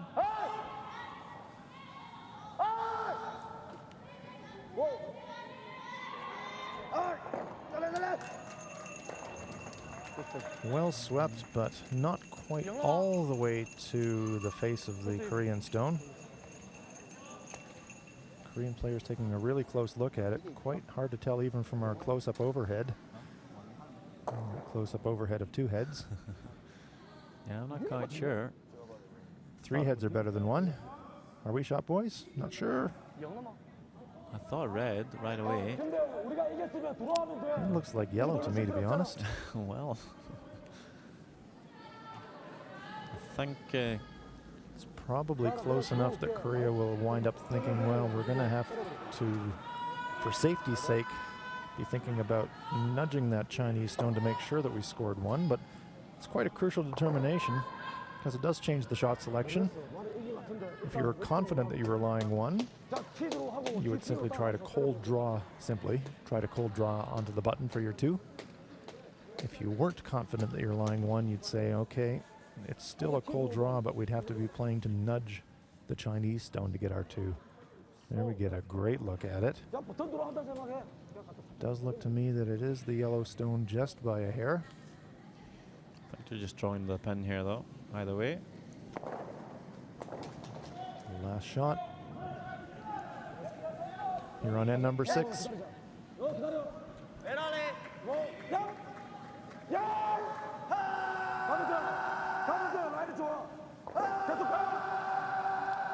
Must get by the guard. If the line's tight, they might get a nudge. They're by the guard. Have they got the line for the nudge? Have they got enough weight? No, it comes just short. Comes to rest in the top of the 4-foot. And we see the Korean third, Taehan Kim, immediately calling for the measure. So, great attempt there from Team Korea, but it needed about 2 feet more weight. So, depending on the result of the measure, we can see in the background the official with the red jacket circling his fingers. That means that the players can't determine by their eye confidently which of these 2 stones is in the scoring position. With a steal of 1 here for China, I think they have a realistic chance of pulling back. We did say earlier in the game that the only bad result for Team Korea would be either dropping steals or dropping 3s. And you see the official with the measuring device. This is very precise instrument. The umpires are always good at blocking the needle with their heads, so we won't see. Maybe it's to preserve the drama for themselves. Sander, only we know who scored. But a really important measure in this game. If it goes Korea's way, they'd be back out to a 4-point lead. If it's a steal for China, China's kind of back in the game, really. Redstone gets pushed away, so it is a steal of 1 to China. Well, that's good news for the game. Definitely good news for the game. Brings China back into the game. So after dropping a steal of 4 and falling behind by 5, China is clawing their way back. They had a deuce in the 5th, and now they've stolen 1 in the 6th. You'd have to say Korea has still got the upper hand, but China definitely back in the game. Now trailing 7-5.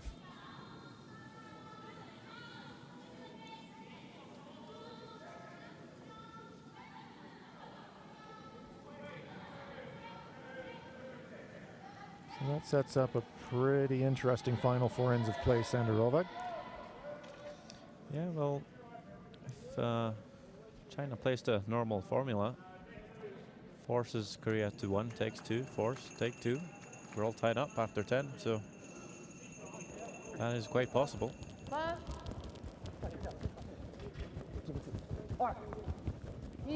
Definitely a more conventional and achievable formula to get to the extra end than what they were facing a couple of ends ago.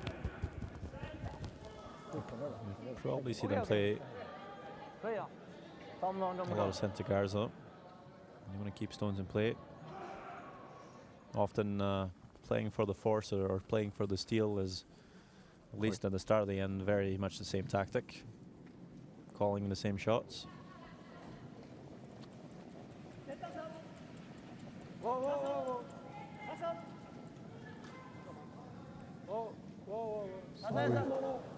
We've seen the momentum shifting a couple of ways in this game. Teams traded 2s in the first couple of ends. And Korea took a huge advantage with a steal of 4. But now perhaps the momentum is shifting slightly back in China's direction with that steal. So let's see how the Korean team responds.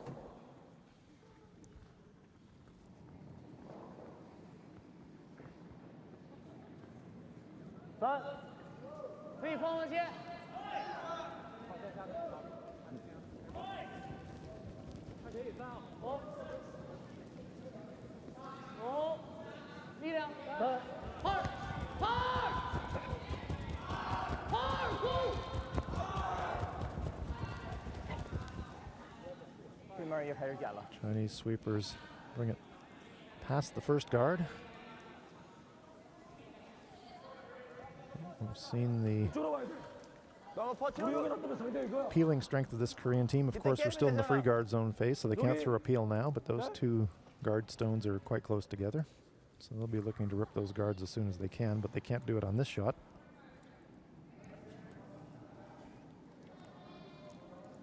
If you're new to curling, the free guard zone, first 4 stones of the end, you're not allowed to completely remove an opponent's stone from play. You can move it, you can reposition it, but you can't remove it from play. Otherwise the stone is replaced.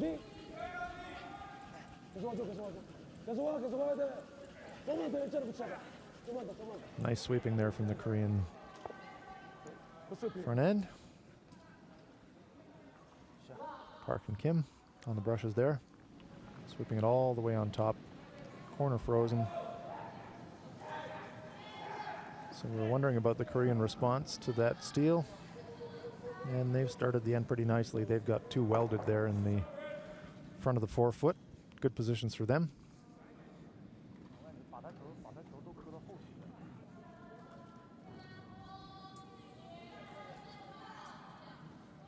And I have no doubt that even if China makes this come around, that Soo-Hook Kim will immediately look to start removing those center guards. Again, a key shot draw for Ba De-shin. I think they really like to be shot stone here, because they might have to be guarding this again. By the guard. Trying to snag a piece of the 1 foot. 2 foot, I guess it is. They tend to change. We did talk yesterday about how the New Zealand team refers to what most curlers in the world refer to as the 4 and the 8 and the 12-foot circles as the 2 and the 4 and the 6-foot circles. Nowhere near the circles here for Team Korea. They want to remove these guards.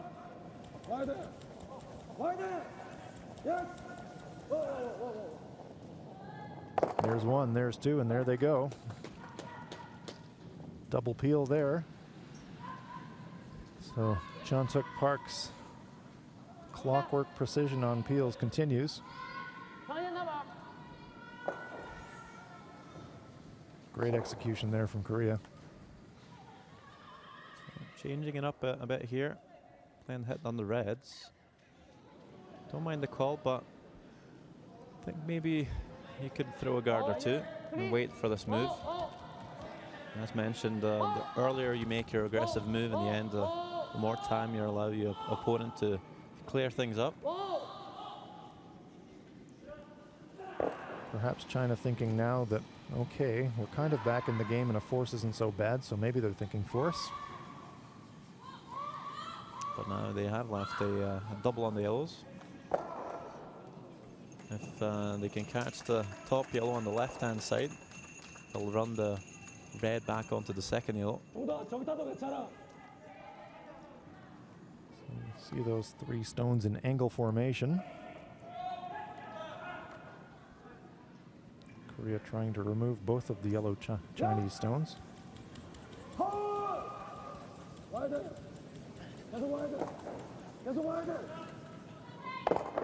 There we go. Nice shot. You lose their shooter, but boy, that's a good shot. Nice shot by Chontuk Park. You see both Chinese stones go flying out of the rings. Perfect shot. Chontuk Park and Soo-Hook Kim did win the Pacific Junior Championship together in 2005.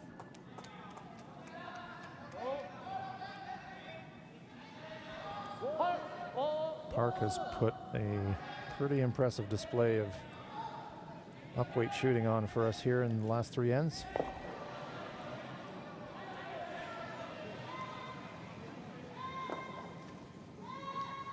So a blank here in the books. Not what China was looking for. And I think they might have to change their tactics a wee bit. A force here would probably be a good result, but with a blank, they might just have to look to steal 3 ends in a row. Yeah, you're absolutely right, Sander. By electing that choice to reposition the stones in the rings to try and set up a force, but then the double kill by the Koreans, now the blank is definitely on for Team Korea. And if you're Korea, running ends off the scoreboard is a good thing. That brings you closer to the end of the game.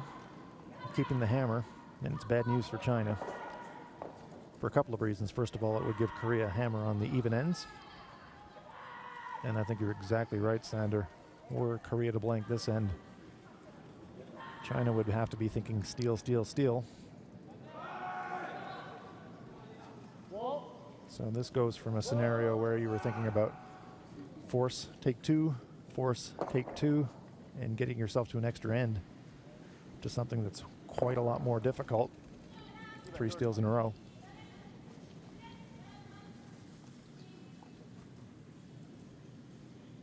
Soo-Hook Kim holding the broom. He will be quite happy to keep the hammer. Without scoring. Still playing the soft way here. Don't want a nose hit. Might leave a guard for Team China. A nose hit it is, so potentially a usable rock for the Chinese. Could have drawn around on their previous shot, Team China, but interestingly enough, not really taking any risks in this end. I guess I just don't want to give up 2. Dropping a 2 here would be close to fatal for Team China, so there would be some risk in trying to come around. Saying that, they are trailing by 2 without the hammer, so they are going to have to take some risks.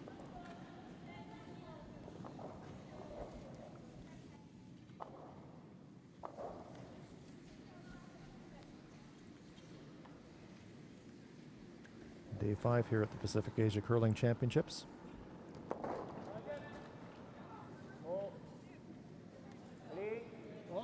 Skips rocks here on end number 7. Korea is leading it 7-5, and they've got the hammer. Chairling removes the stone, but leaves a bit of a corner guard, so a bit of an interesting choice here, a bit of a temptation perhaps for Korea to say, well, we could suck one around there and score a 2 and put this thing away. But sticking with the game plan, safety first. They'll just look to eliminate this stone, leave the house totally empty. No rocks in play at all. Alternatively, they could come across the face and just roll onto the rings themselves, but that would give China something to draw around. Now they do seem to be electing to throw. They've had a look at the scoreboard, and so they're saying, okay, yeah. No, it's not an even end. Let's rip the thing. Yeah, exactly. No point in scoring on the 7th end here. We're almost better off blanking this one and then just scoring the 1 in the 8th.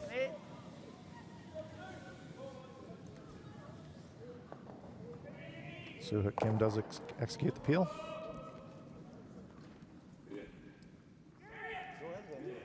They do play aggressive curling though, so I can see how that's a tempting call, but I think they made the right call here. Yes, if it was only a 1-point lead, you would definitely have a go at that come around and trying to score the 2 to put the game away. Here we see the Chinese bench. Wang Jinbao and coach Li Hongqian looking on. Wang got his first game, I think, yesterday against Kazakhstan. That'll be valuable experience. I remember playing him actually at the University Games last year. Fantastic. It's interesting. He was throwing his stones without a brush. I mean, the skip didn't put a broom down for him to aim for. Well, that's some quite unique talent to imagine your own target. Skip just made some hand gestures and away he went. Kicked out the hack. Made the shots on his own, making run backs and everything. Well, we talk about visualization in curling and being able to visualize the shot before you throw it. I must say I've never heard of anybody having to try and visualize the target before, but you always have to try new things in curling.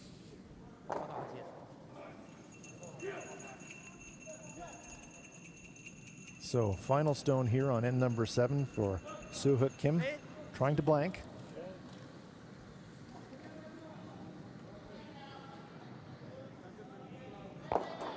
Perfectly executed blank end, and Korea will carry last rock into the 8th end. So we're approaching the end game here in this contest. Korea holding a comfortable 7-5 lead. We've talked about all of the games on this sheet having playoff implications, so let's go quickly across the sheets and update fans from around the region around how your teams are going. In the women's event on sheet E, China versus Australia. China leads that one 5-4. Australia's got last rock playing end number 8. If Australia wins that game, they would clinch their playoff spot. In the men's event on sheet D, Japan versus Australia. Japan leading that one 7-3. They're playing there in end number 7. If Australia wins this game, they would clinch a playoff spot. If Australia lose this game, they would fall into a tiebreaker. On sheet B, New Zealand versus Kazakhstan. This is a must-win game for the Kiwis to keep their playoff hopes alive. Right now, they're comfortably leading that one 8-1. And on sheet A in the women's event, New Zealand versus host country Japan. Japan leads that one 6-3. The Kiwi women need a win there to keep their hopes alive of a tiebreaker. But now let's return to this very interesting contest, our feature match. Korea versus China in the men's event. As we've said, these two teams will meet each other in the semifinals. That's a best 2 out of 3. However, the result from the round robin game does get carried into the semifinals. So the winner of this game will effectively go up 1 game in a best of 3 series. So much to play for in this game. At stake in that semifinal, of course, a berth in the Men's World Curling Championships and an opportunity to get qualification points for the Pyeongchang Winter Olympics in 2018. So everything on the line.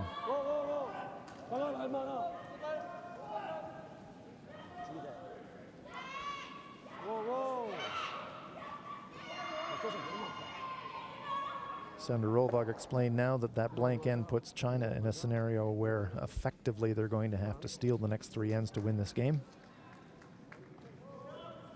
They elect the center guard. Korea responds with drawing one into the rings. And now Chinese lead So Chang being asked to place another center guard. So China going all out for the steal here, Sander. Yeah, I think you're going to have to focus on stealing, although if they were to force on this end, they could take 2 and steal 1. It's also a way to do it, so it's not game over if Korea does score on this end, but cannot be more than 1. Korea blanking the 7th to keep the hammer on the 8th. They, on the other hand, will know if they can score a 2 here, they could put the game away. So really interesting to see how the teams size up the situations at this as this 8th end progresses. Who will make the first move? Again, for these ends, so important for the leads to put the stones in the right spots. Those center guards needs to be lined up with good separation. Well, this shot here, it just really needs to be in front of the tail line, top of the 4, exactly where he puts it. Use the curling cliche, you couldn't have carried it down and put it in a better position.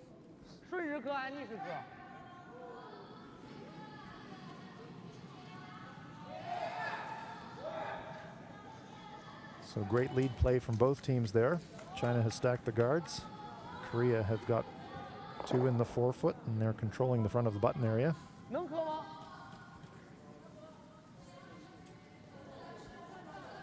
We've seen how skilled Korea is at removing guards. Chontuk Park and both Taehyun Kim have done a very good job of peeling guards. But sometimes pressure's a funny thing, Sander, and what looked like routine peels earlier in a game, as you get closer to the business end of a game, all of a sudden you start to see some nose hits, and pressure does funny things to a team.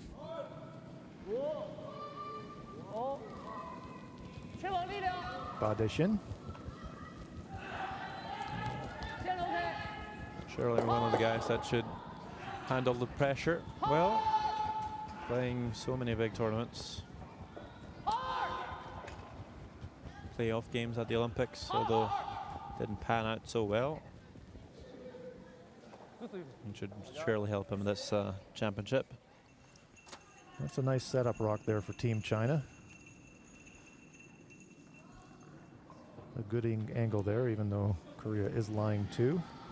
That Chinese stone will be dangerous, and Korea will be worried about it.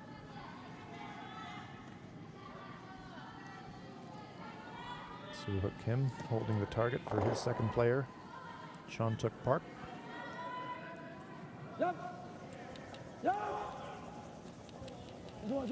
Trying to eliminate at least one of these guards, maybe 2. Just past the second guard. Great shot.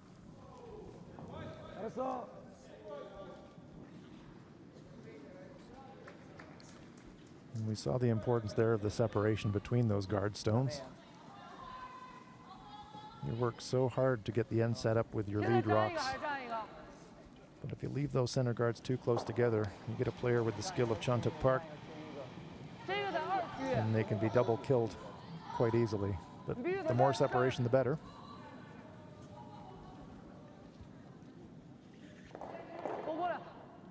Going to take some time to discuss this, so calling his team down. I'm trying to listen in, but I'm not sure if I'll pick up too much. Let's test our Mandarin. Let's listen to Team China.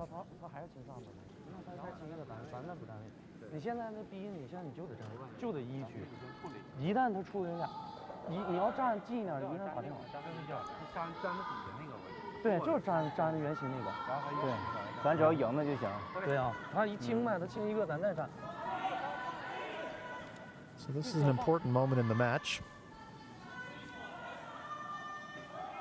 We talked about decisions around when to make the move, and so this is really one of those decision points for Team China.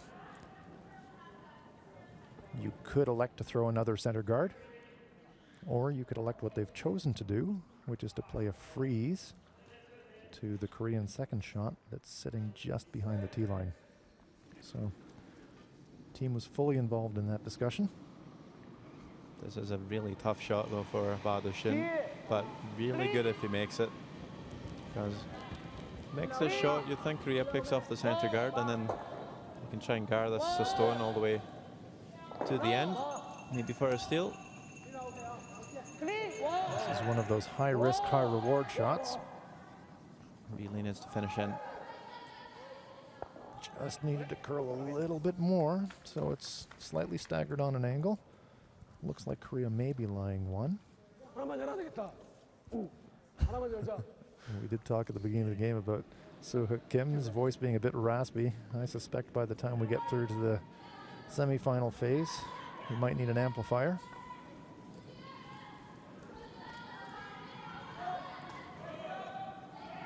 Korea is electing to run that guard. Kim looks behind him, so he might be looking to drive this one on the high side into the pile and just rearrange all of those stones in the forefoot.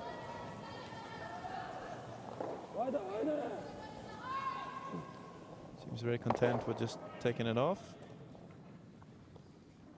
So no guards in play, but 4 stones in the house.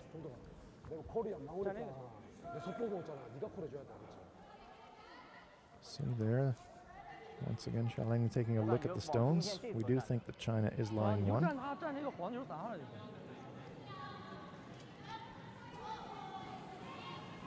Korea does have last rock, playing the 8th end of this 10-end game.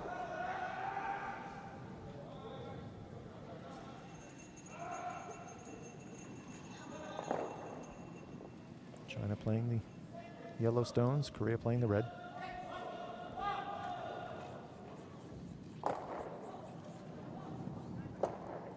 Zhou Dejia.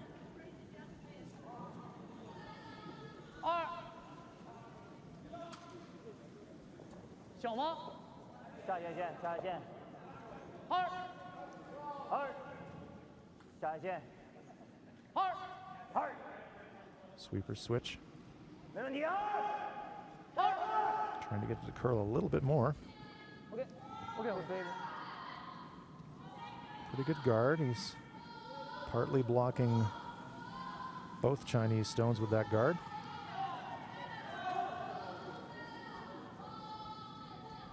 See Korean skip Kim asking his teammate how much he can see.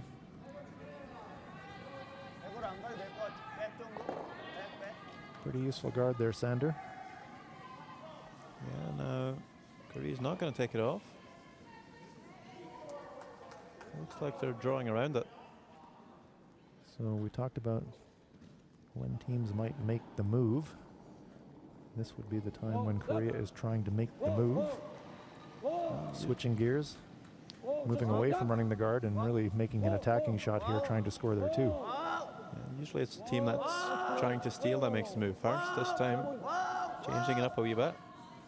Trying to come to the inside of Ba De-shin's shot. That's a really nice really good tap. angles for Korea. That does leave a center guard in place, so some danger then for the Koreans. yeah, absolutely. All depends on what China is able to do here. So we see a brave play there from Team Korea. They're saying, okay, we'll leave that center guard there now. We're going to go for our 2. If we score our 2, we're going to put you away. China's saying, okay, we've got the center guard. We've got a chance to steal now, but we're going to have to move those red stones to do it. I think they're going to try and have to come fairly close to the nose of that top yellow. I agree. If they could bump that yellow stone straight back with maybe just about back 8-foot weight and push that red stone deep in the house, that would be a good setup shot for themselves. Might leave them corner frozen on that red stone to the right of our screen. And they could use that on their second or third shots. So we've talked about curling being like chess on ice, trying to think 2 or 3 moves ahead. China now trying to position these stones for later in the end. The thing about curling though is a bit harder to move the pieces. That's true. They are a bit heavier.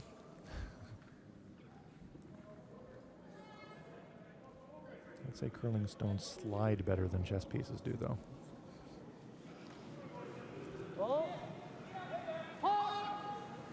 So Dejia.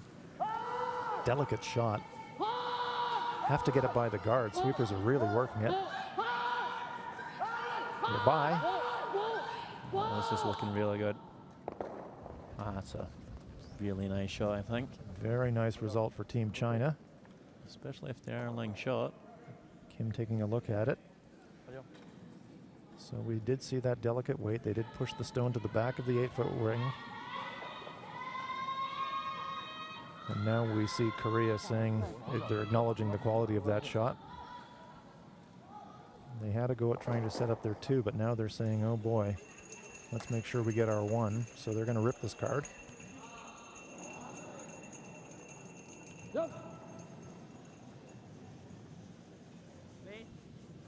Taehyun Kim on the out turn. Kills the guard. And there we see that one Korean stone looking pretty lonely in there, Sander. Surrounded by Chinese rocks. We saw back in the 4th end what can happen when you make your opponent look at 3 or 4 shots. Back in the 4th end, Korea stole 4. They were making Chai-Ling try to throw a draw. And so China might be thinking here, and they call timeout. They'd like to confer on this one. How they can put the heat on Team Korea.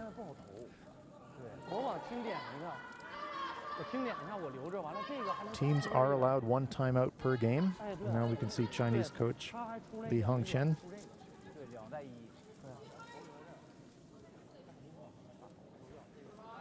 making his way slowly towards the ice surface.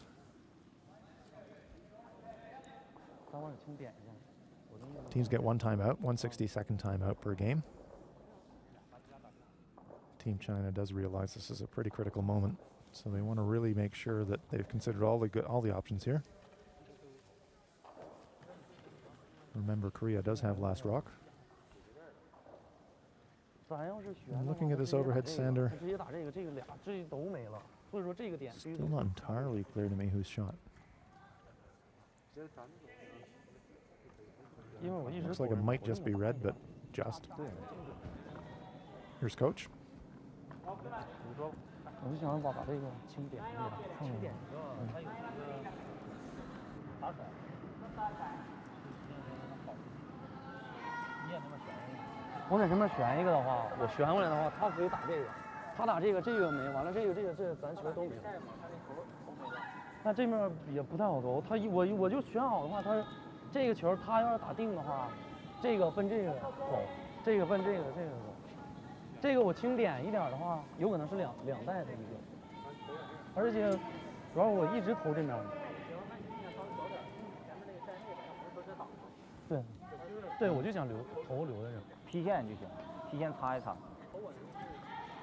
So it looks like their options are really looking at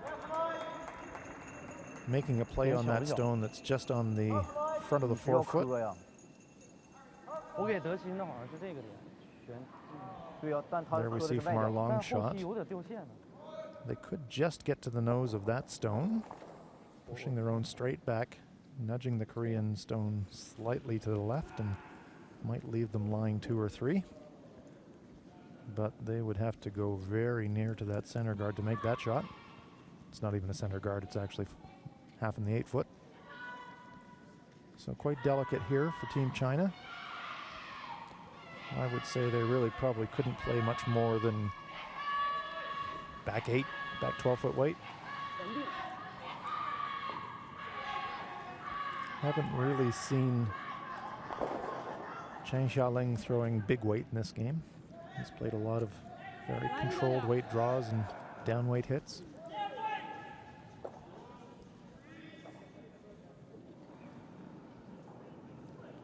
Big rock here for China.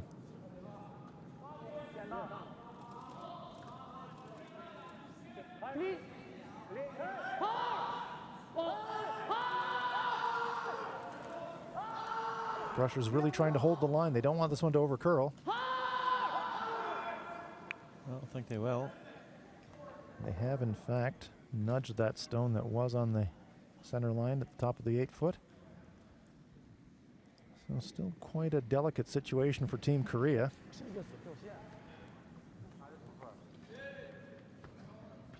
Now the question for Korea is, how can we safely remove these Chinese stones to let us into the forefoot without killing our own? Might be a chance of... And we get a great look from our overhead camera. And remember, Korea's got last rock. At this point, they'd be quite happy to score 1. They'd love to score 2. They're trying to avoid having a situation where they have to look at 2 or 3, and now Korea's calling timeout. They're using their 1 timeout from the game. I think if you throw this one down the center line, you catch those 2 yellows pretty much in the line between. You'll spell those 2. You'll probably get some action on the red one onto the back yellow. Not sure if the red one's going to stick around, but I think you're going to open up the 8-foot pretty wide. And it might just be the shot just to at least leave a draw for 1. Definitely a risk of a jam there, but I agree with you, Sander. First priority, I would say, is to try and somehow open up the forefoot. To do that, throwing a heater right down the center line might be the way to do it. Yeah, I think you might be able to spell all the 4 stones around the forefoot.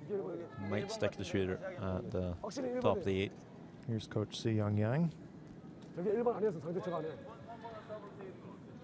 예? 이거는 좀 안 좋은 별로인 것 같아요.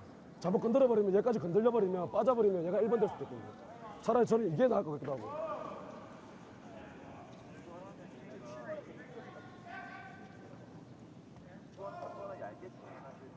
이렇게. 와, 이거 무조건 걸리는데. 근데 너 각이 좀 힘든 각이긴 한데. Players discussing the inside double on the top stone.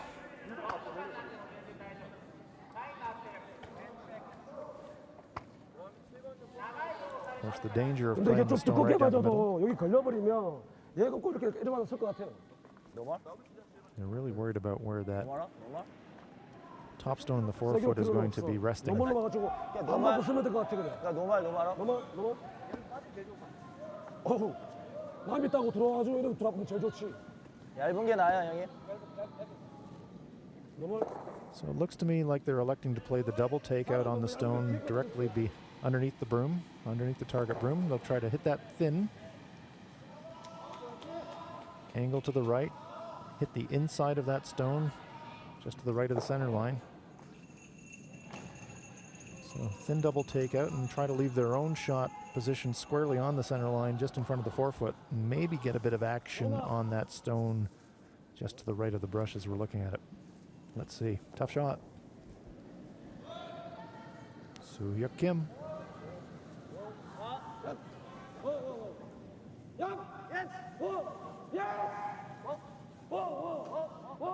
Trying to catch it thin. Easy. Yep. So slightly better for Team Korea, but still something on here for Team China.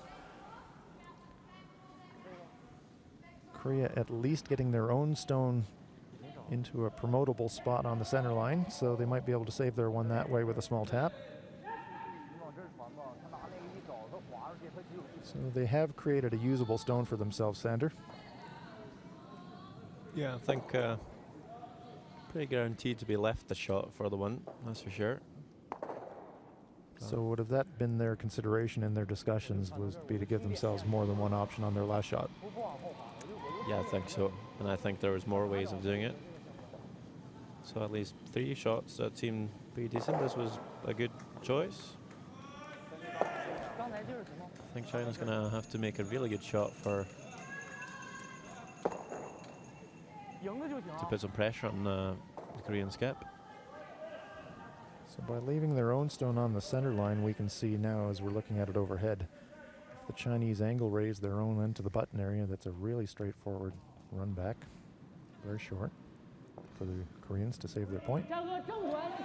Depending on the result of a measure, might even give Korea a chance for 2. I think they might be nudging the red though. They might be looking to catch this top yellow in the nose. Yes, and in so doing, they could redirect off the red stone.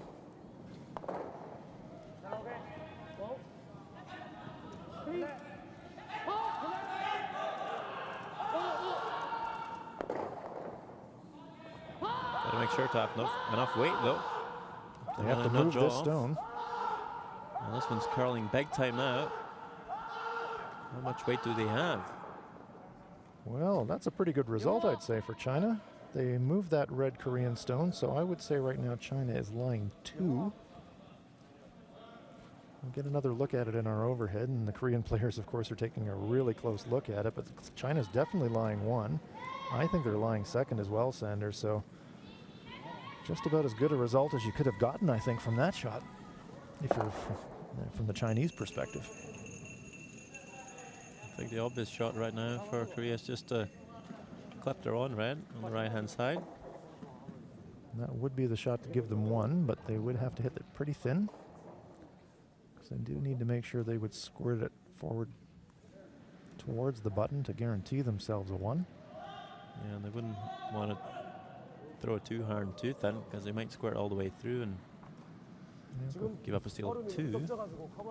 So if they played a control weight shot and hit about half of the outside of that red rock, we think that Korea could score 1 that way. But nice job there by Team China to force this situation. This is by no means easy. It overcurls a little bit, especially with down weight. There's a small risk that China could steal 2. If it was really ugly, it could curl over on top of that other Chinese stone and it could create a steal of 3, which would be catastrophic for the Koreans. So yeah, I'd be looking to play this maybe board weight or more. Delicate shot here for Soo-Hook Kim. It's definitely not playing more than hack. There is a risk of overcurling. Needing to keep it on the outside of their own stone, trying to score 1.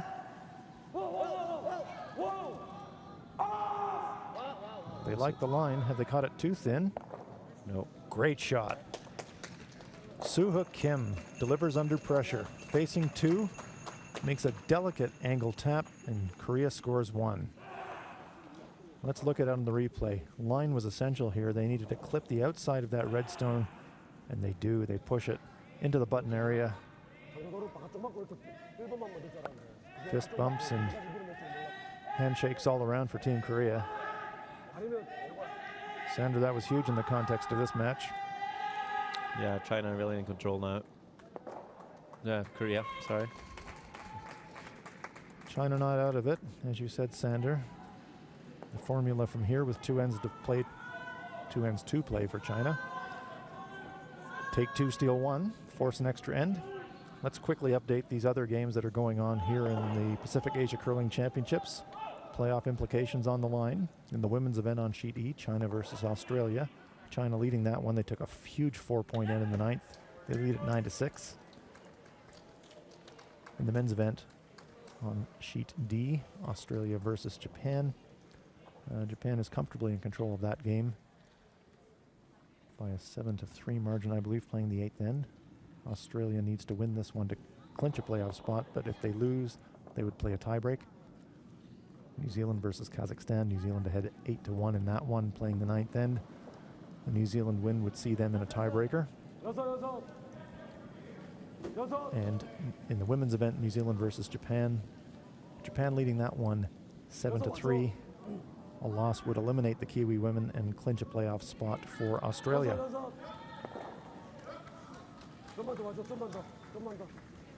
So, nice job by Team Korea with a clutch tap to score their point on the 8th. 2 ends to play. China now needs the deuce in the 9th to keep their hopes alive. And they'll elect the corner guard.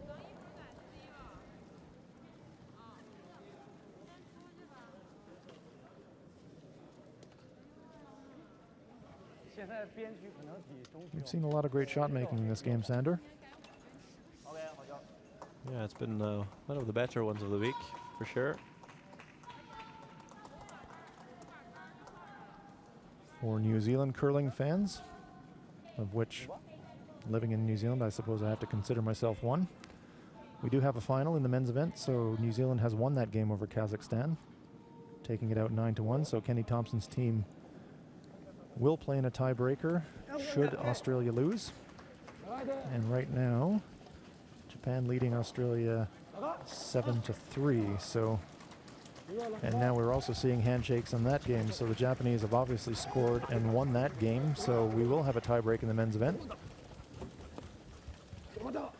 And unfortunately for Chinese Taipei, those two results eliminate Chinese Taipei. Because even though all of those teams are on 2-4 records, the draw shot distance averages of the week would eliminate the third team from that scenario, since each had beat the other once. So it will be Australia versus New Zealand in that tiebreak game.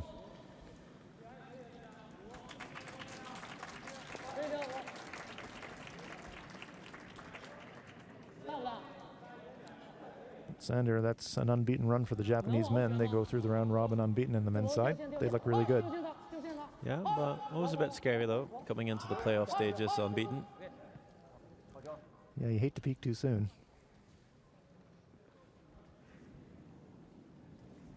You see a lot of teams go really, really well through the round robin phase, and then when all the marbles are all in the line in the playoff phase, come off the rails a bit. So round robin form is important to get you there, but once you're there, you still have to deliver.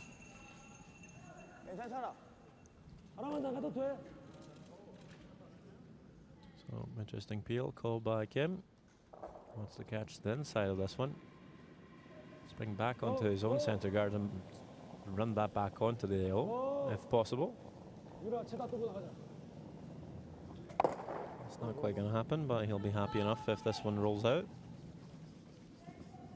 Teammate Kim sweeping it to the boards. Out it goes.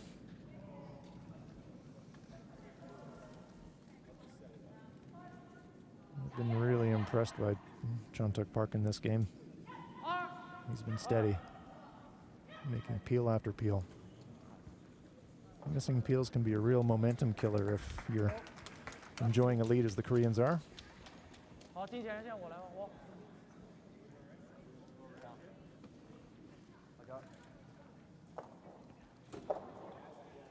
China know that they have to keep throwing guards to keep themselves in this game.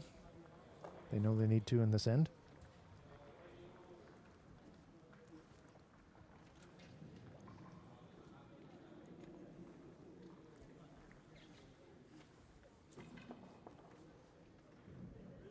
Chontuk Park throwing the out turn this time.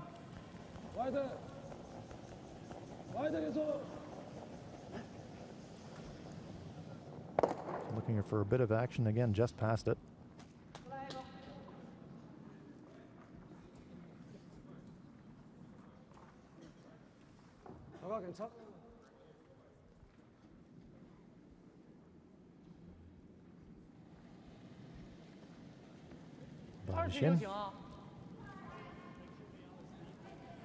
Looking to keep this one a bit higher.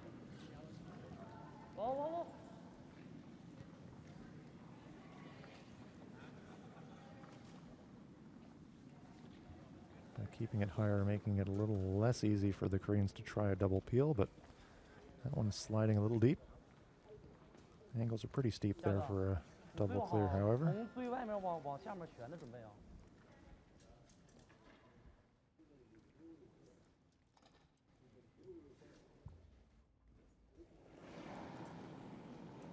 Tae-Han Kim, Korean third.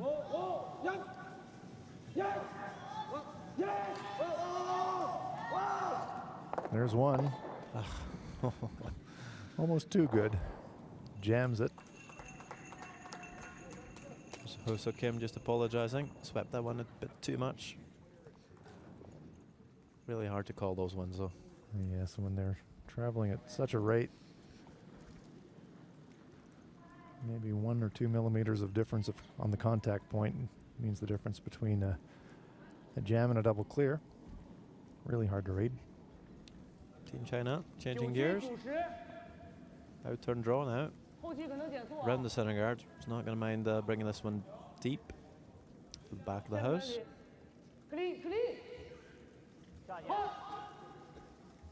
Really catching some curl now. I really need to past the red by more. That's not really a good result for Team China. Angles are not good for the Chinese. A nose hit, or just slightly off nose for Korea here, will spill both the yellows. So a chance to really kill off the end for Taehan Kim.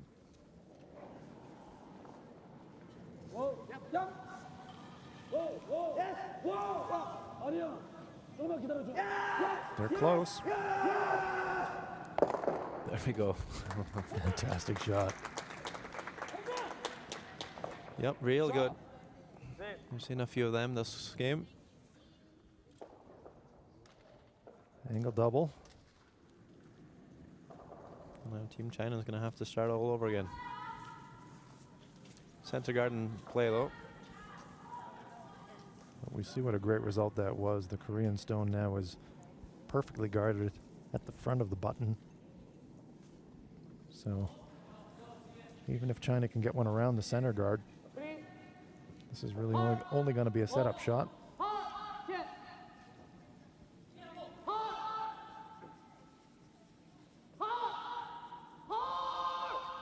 Sweeping hard to get it by. They get it by the guard. Nice sweeping there. Good stone from the Chinese. So Do Yan just has a tendency to be a bit soft with his in turns. He'll start his rock at a 12 o'clock position, and not a lot of negative impact on the stone. Although through this game we have seen rocks really finish on this in-turn side. Coming towards our commentary position.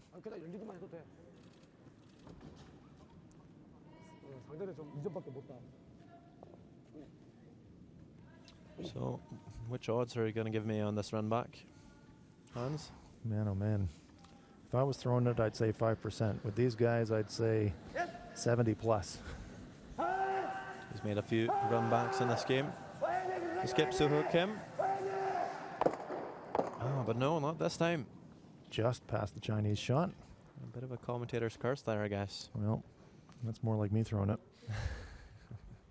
You would never be that close. Yeah, I'd draw. So, China Lang win then, with 2 shots to go. And they're going to have to find a way to manufacture their deuce. Whatever they do now, they can't set up a double for Korea, because you know there's a big chance they might make it. So it's a bit of a turnaround here. Crucial that China takes advantage of that to convert this into a 2. And as Sanders said, stone placement on this shot is really important. They don't want to set up a double and take themselves out of the end. So actually looking to draw down onto this back red. I don't think he can play a straight draw. He's probably going to have to bounce off, maybe even bounce behind the center guard. I like this call. It's a tough shot though. It is a tough shot. The stone will curl quite a lot, so that will bring that stone in the top 8 foot or top 12 foot into play. Have to navigate past that one. They can't afford to wreck on that stone. We're going to have to pass that center guard with just a few inches, really. That's right. Very little tolerance here for line. So important for line skip So Do Ya to anticipate the line here.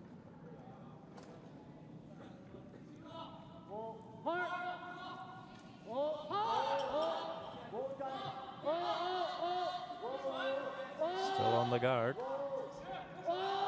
waiting for it to bend. Now they're by. There it goes. An old tick in behind. Oh, that's an amazing shot by the Chinese skip. Well, that's a great result. I thought they might just be trying the freeze, but they with perfect line and weight. Let's watch on the replay. Look how close they came to that guard with momentum, catching still the inside of that stone to give themselves a little bit of a roll behind cover. So now they're in a situation where now they're thinking 3. Yeah, they sort of put all their eggs in one basket here. There is a chance for Suho Kim to play the run double, but I think that was a given risk. Yeah, fantastic shot by Chang Chi-lang. So this could be a real match winner here. This run back with a miss. China could tie it up with 3. Big shot for the skip. Sweeping it for a line. Is he going to make contact with any of the yellows? No. Wow. So that's a huge turnaround in this end. It's Chang Chaliang now drawing for 3 to tie it up at 8 each. I guess he burnt off all his run backs in the first end. Just missing, so just crossing the face of that one, blowing it by the Chinese counters, and after that fantastic, delicate bump and roll on his first stone, now Chinese skip Chang Chaliang has a relatively straightforward draw into the 8-foot with backing to tie this one up. So China, after being down 7-2 after the 4th end, have an opportunity now to tie this game. What a fight back.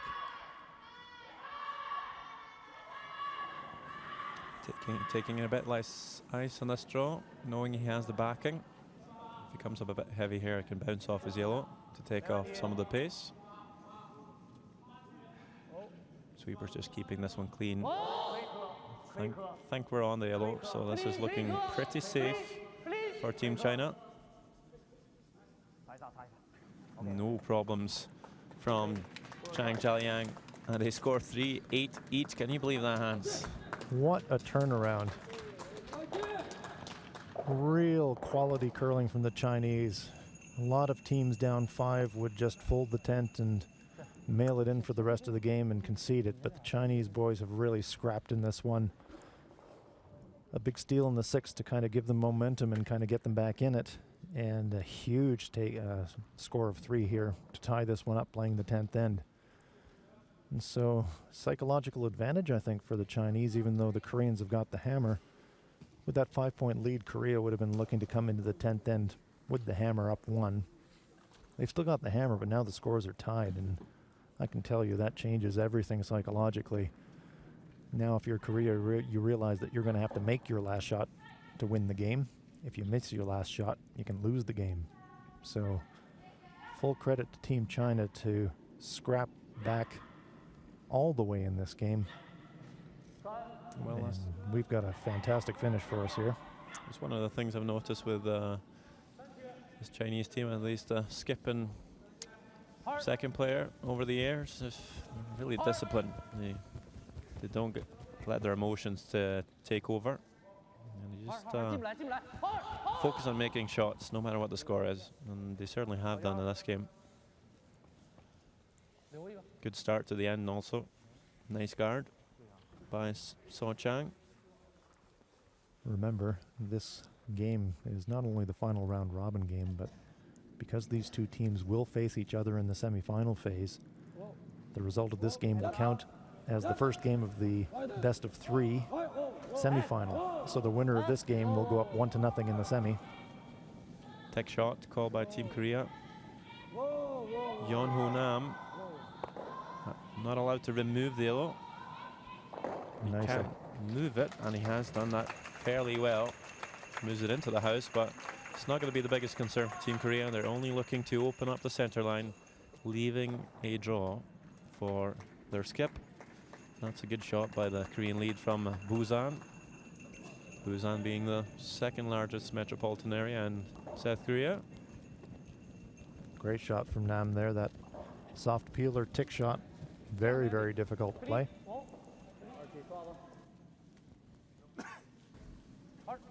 So, new center guard call for Team China.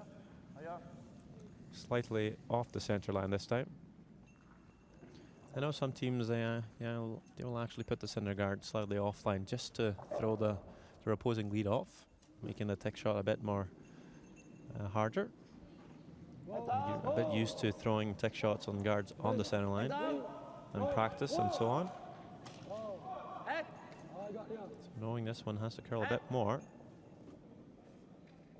And as you say, Sander, right on the nose this time, so not quite as effective a tick shot for the Koreans. Chinese trying to sweep this one out of play, but no, it goes all the way to the back of the 8-foot. So great weight control, but a useful guard still there for China. It's off the center line, but covering the entire well, half of the 4 foot anyways. Yeah, well, with Dashin's stone here, they're going to try and draw around the top red, but not into the house. They're going to play a guard. And you know what, maybe this one just a half stone closer to the center line, knowing that Korea will probably take off the top red.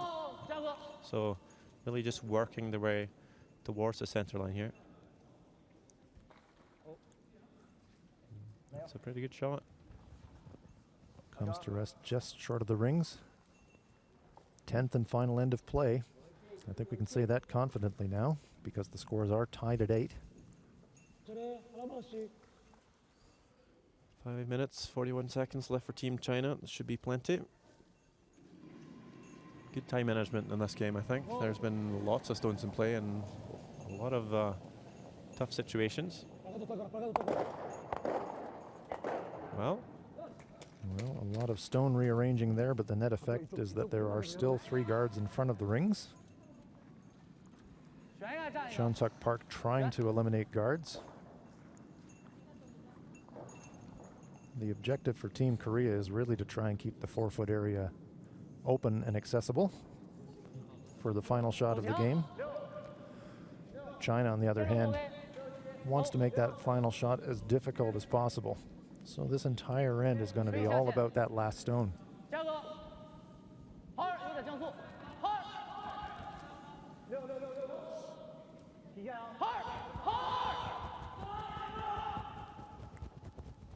Sweeping that stone almost full into the 4 foot.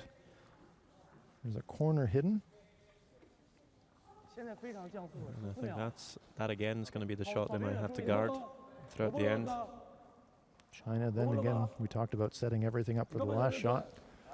China knows that Korea wants to eliminate guards, and so they want to get a stone into position that they think could be the match-winning shot. Drew that last one into the 4 foot. Well, this is a bit of a risky call. We're going to try and play the run back with the risk of clipping the top guard, which would not be a good result right now. And they will. And I'm not sure if it's worth the risk, because now there's that red center yard in play, and you know China's going to throw another one.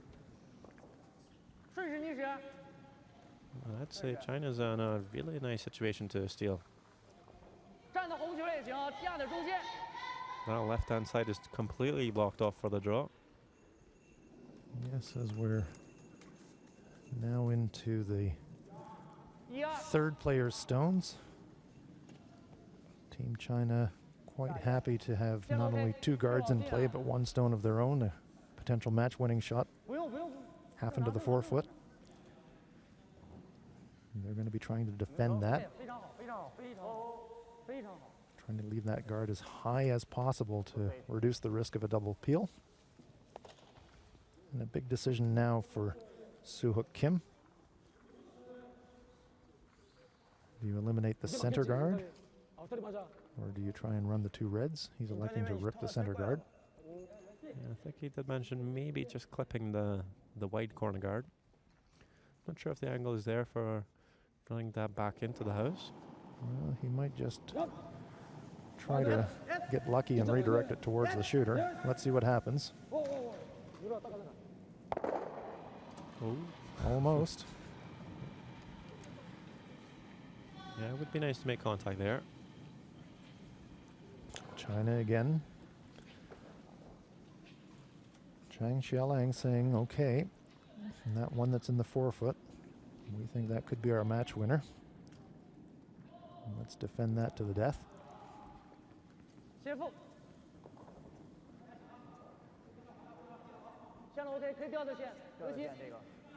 What an entertaining contest. You're watching live coverage from the Pacific Asia Curling Championships. Wherever you're joining us from around the world, we know you're enjoying this one. This is a fantastic game. Yeah, if this is just a taste of what we might see in the playoffs, I'm really excited. So we see just a corner of the shot rock is now available to Team Korea, so they must score to win the game.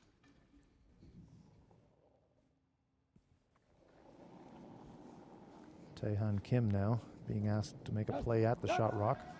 Yeah, well, sometimes you feel like the shot stone is so good, you want to move it if they have the chance. They have the chance now to move it. They wouldn't mind keeping the red in play.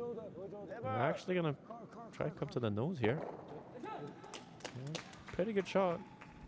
So Korea does lie one. They've got the hammer. Scores are tied. So the formula here is pretty straightforward. China steals the end, they win the game. If Korea scores, they win the game. I think Jialiang has to move this red, to be honest. I think he does as well. He can't really navigate around it to get shot.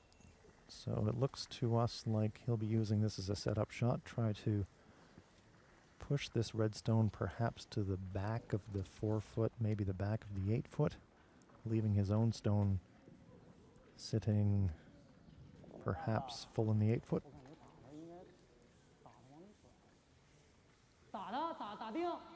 And by pushing the Korean stone behind the tee line, might give him something to freeze to on his last shot. Tightening up the ice. Maybe playing a bit more weight. We'll see. Out turn. Yeah. This one's not curling. So that extra weight, definitely a factor. Well, at least moves the red over. So even though it'd be nice to leave the shooter behind, I'd say there's still a good chance for China to steal, putting some pressure on Soo Kim, because with 2 central guards up, he doesn't feel like clipping the one guard and leaving a draw for China, so he's going to draw in there first, and he's probably going to try and put this in just about the same spot where the last stone was, just maybe biting the forfeit. Yeah, I have to say, Sander, I didn't really like the choice of the Chinese to add a little extra weight to that last shot. I didn't think that was necessary. No, I agree. It was it's all about moving the red and keeping your shooter in place. So just a backring weight would have been nice, but I'd say it's still a chance for China. Although this shot is so important for Soo Kim. I know he wants to redeem himself after missing 2 run backs in the previous end.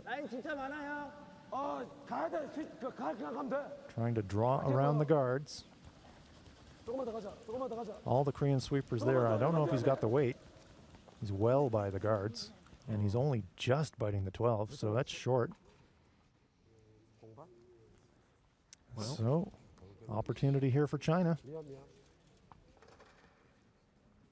Well, I'd say maybe stopping short is better than dropping it just behind the forfeit.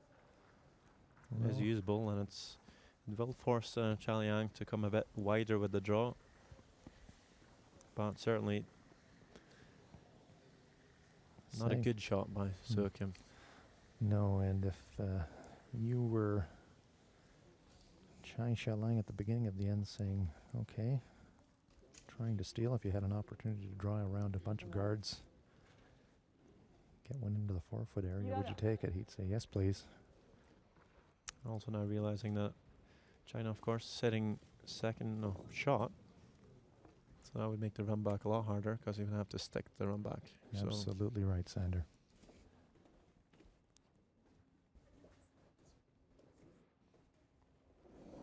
Well, missed a big draw on this out turn. The very same path. This is where he gave up 4.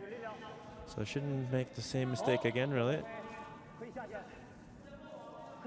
Taking more ice on this occasion, that's for sure.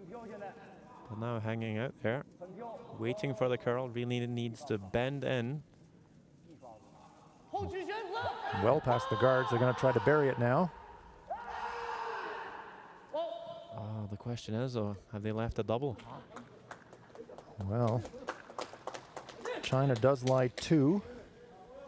But we can see there, those Chinese stones are quite close to each other. It would offer the opportunity of a double takeout, and it's absolutely accessible to play a shot with some weight. The big question would be, do you just play the straight draw? Just draw to it for your win? Or do you play a bit of weight and play the bump? I think it has called a draw, and that's the sign of a confident skip. Just played the draw as well, so he knows that he just needs to add a bit more weight for this shot.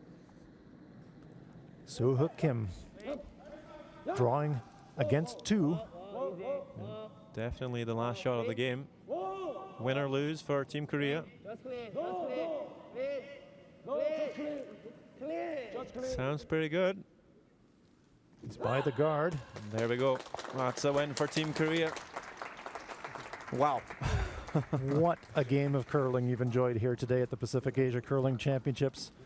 Korea jumping out to an early 7-5 lead. China coming all the way back to tie the game at 8. And on the final stone of the game, Soo-Hook Kim making a clutch shot against 2 to save it for Korea. Korea comes out 9-8 winners. We have a tie for 4th place, and there will be a tiebreaker between Australia. Wow, what a fantastic game of curling. There you see the line score. Momentum changed at least 3 times in this game. But Korea comes out on top. That takes their record to 5-1. China falls to 4-2. Both will advance to the semifinals. The best of 3 semifinals, but the round robin result will count, so Korea goes ahead 1 game to 0 in that best 2 out of 3 semifinal. We have the other finals as well, so the playoffs are set now in both the men's and the women's events.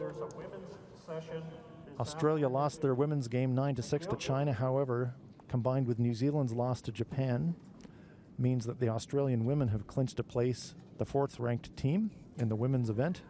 So in the women's event, we will have Korea top ranked, followed by China and Japan, and Australia will be ranked 4th. In the men's event, Japan won their game against Australia, so Japan goes through in 1st place, 5-0. Korea follows in 2nd place, 5-2, or sorry, rather 5-1. China's 4-2, and now we will have a tiebreak in the men's event because the Australian loss combined with New Zealand's win over Kazakhstan means that Australia will face New Zealand in a tiebreak game for the 4th and final place in the men's event. Well, thank you, Hans, for clearing that up. It's a bit hard to follow, but things will be clear, of course, when we watch the next live feed. We'll have some highlights from these interesting ends.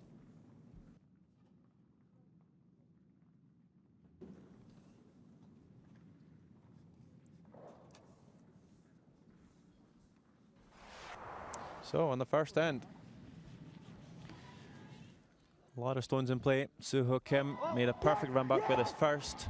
Does it again, sticks the shooter, scores 2, off to a flying start, Team Korea.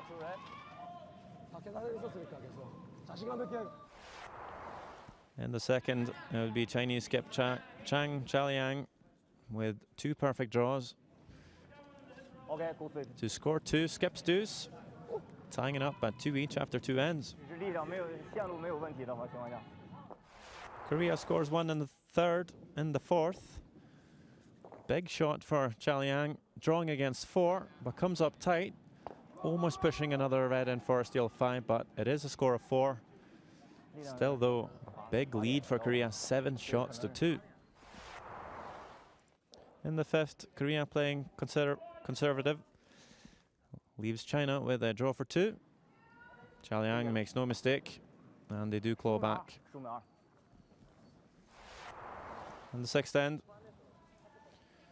not quite sure who's lying shot, but Soo-Hook Kim looking to draw the pin, comes up a foot short.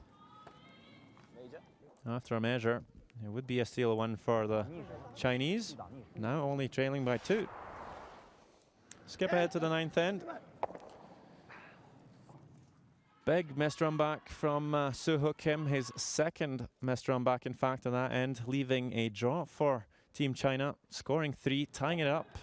Big comeback by the Chinese. In the 10th end, China lying 2. Soo-Hook Kim, pressured shot, out-turn draw. Sweepers just cleaning this one down onto the yellow, no problems. Team Korea wins a very important match.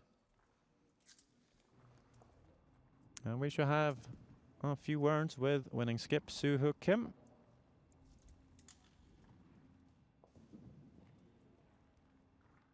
Hans Frauenlob going to talk to him.